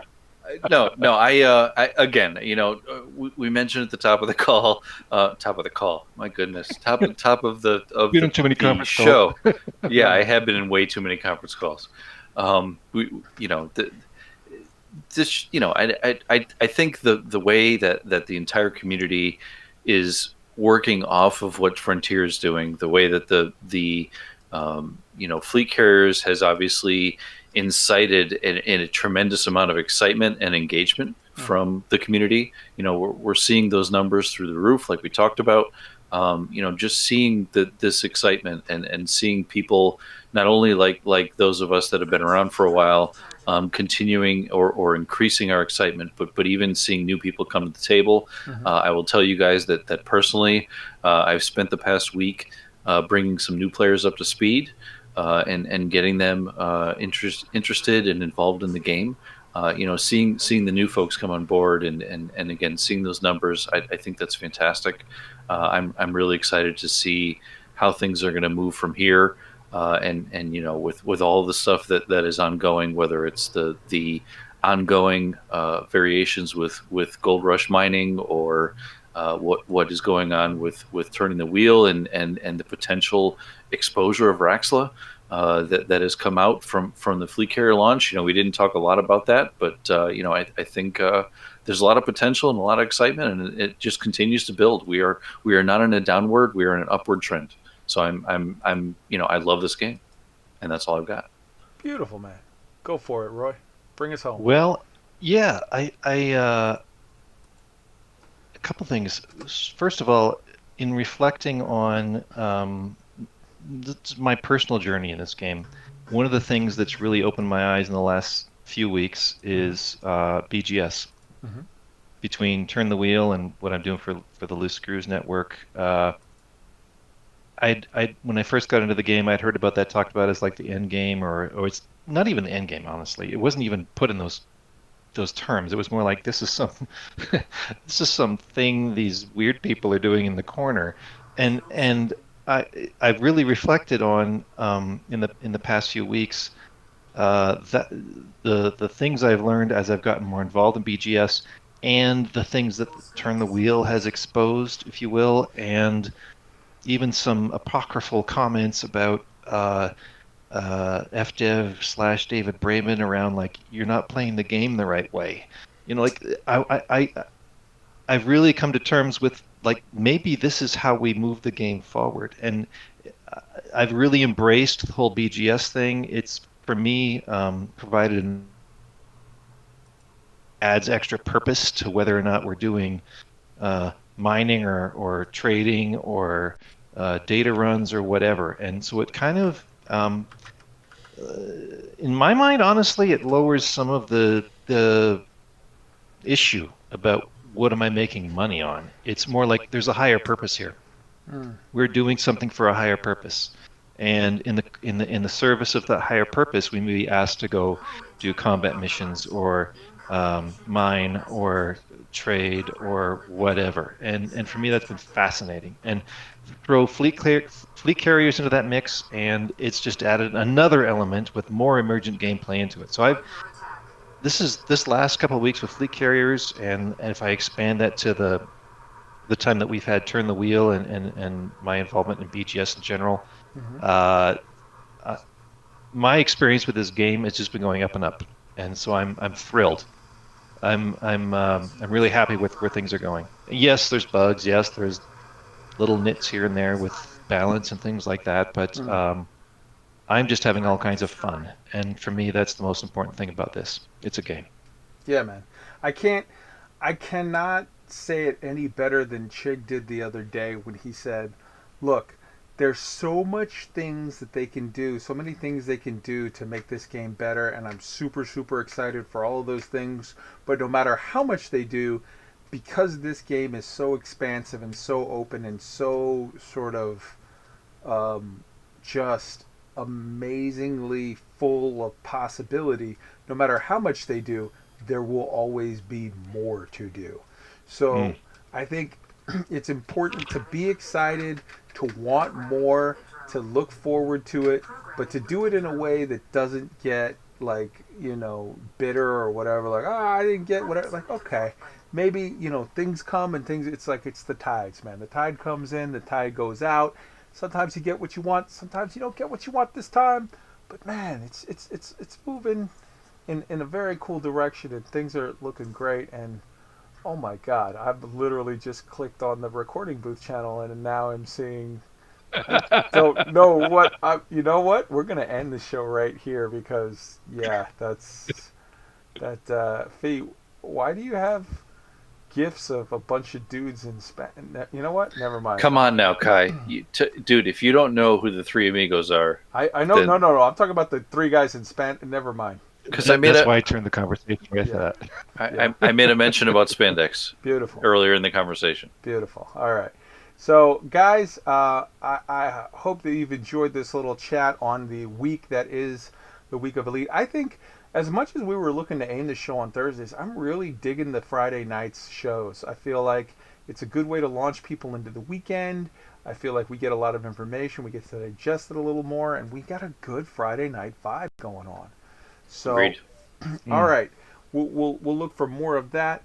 I'm going to hit you up with some information here. First off, you can find, obviously, if you're seeing this on YouTube, that's great.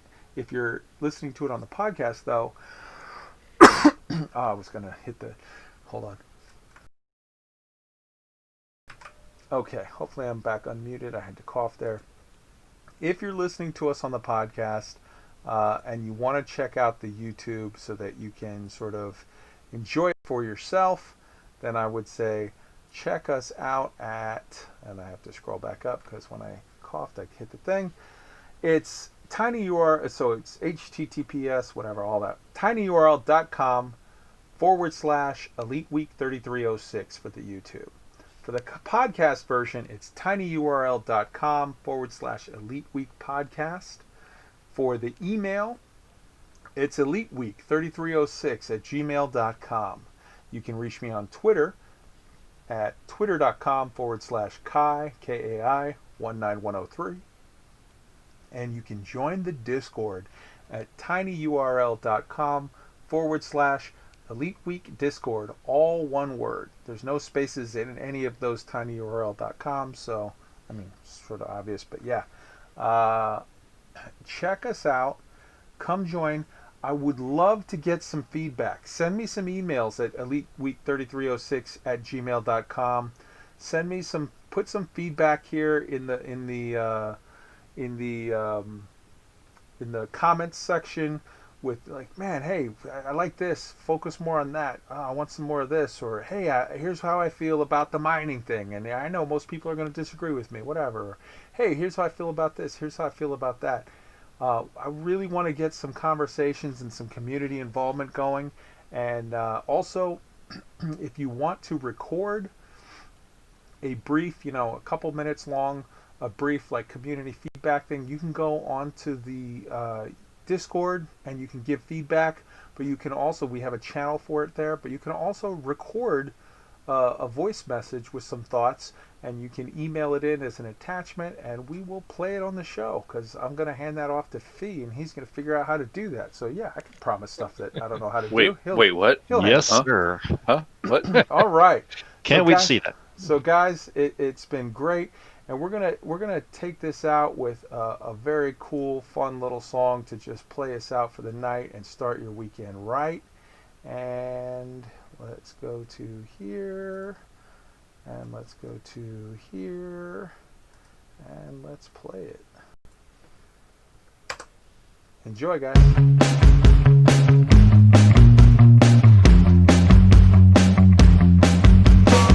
I bought an Ascout somewhere off the rim. I buy a system called Lave. Have you heard about it? I met a hot chick. She asked me if I'd be her imperial slave. Cause I'm not claustrophobic. She took me down to the flight deck. I asked if she had more than one jet. Do you do multi crew? I showed her my ship. She said it was a shit. What was I supposed to say? Now she's my ass ex. Go kiss my ass ex.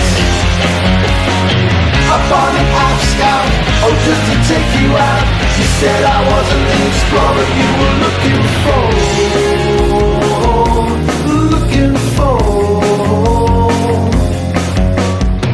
I bought a keelback, thought I might win her back. She didn't answer my calls. Got me a Cobra, the mindful rover. She wouldn't get in the backseat, hold me closer. Tried me a drop ship, she said to eat shit. This girl is pushing me too far. So got an ass extra revive, but she read the text. Something drove into me, the space she thought I screamed so hard. Now she's my ass ex. Go kiss my ass ex. I bought an ass ex, I thought it guaranteed me sex. But now it's floating in pieces on the flight deck. Now she's my ass ex. Go kiss my ass ex. I bought an ass scout, oh just to take you out. You said I wasn't the explorer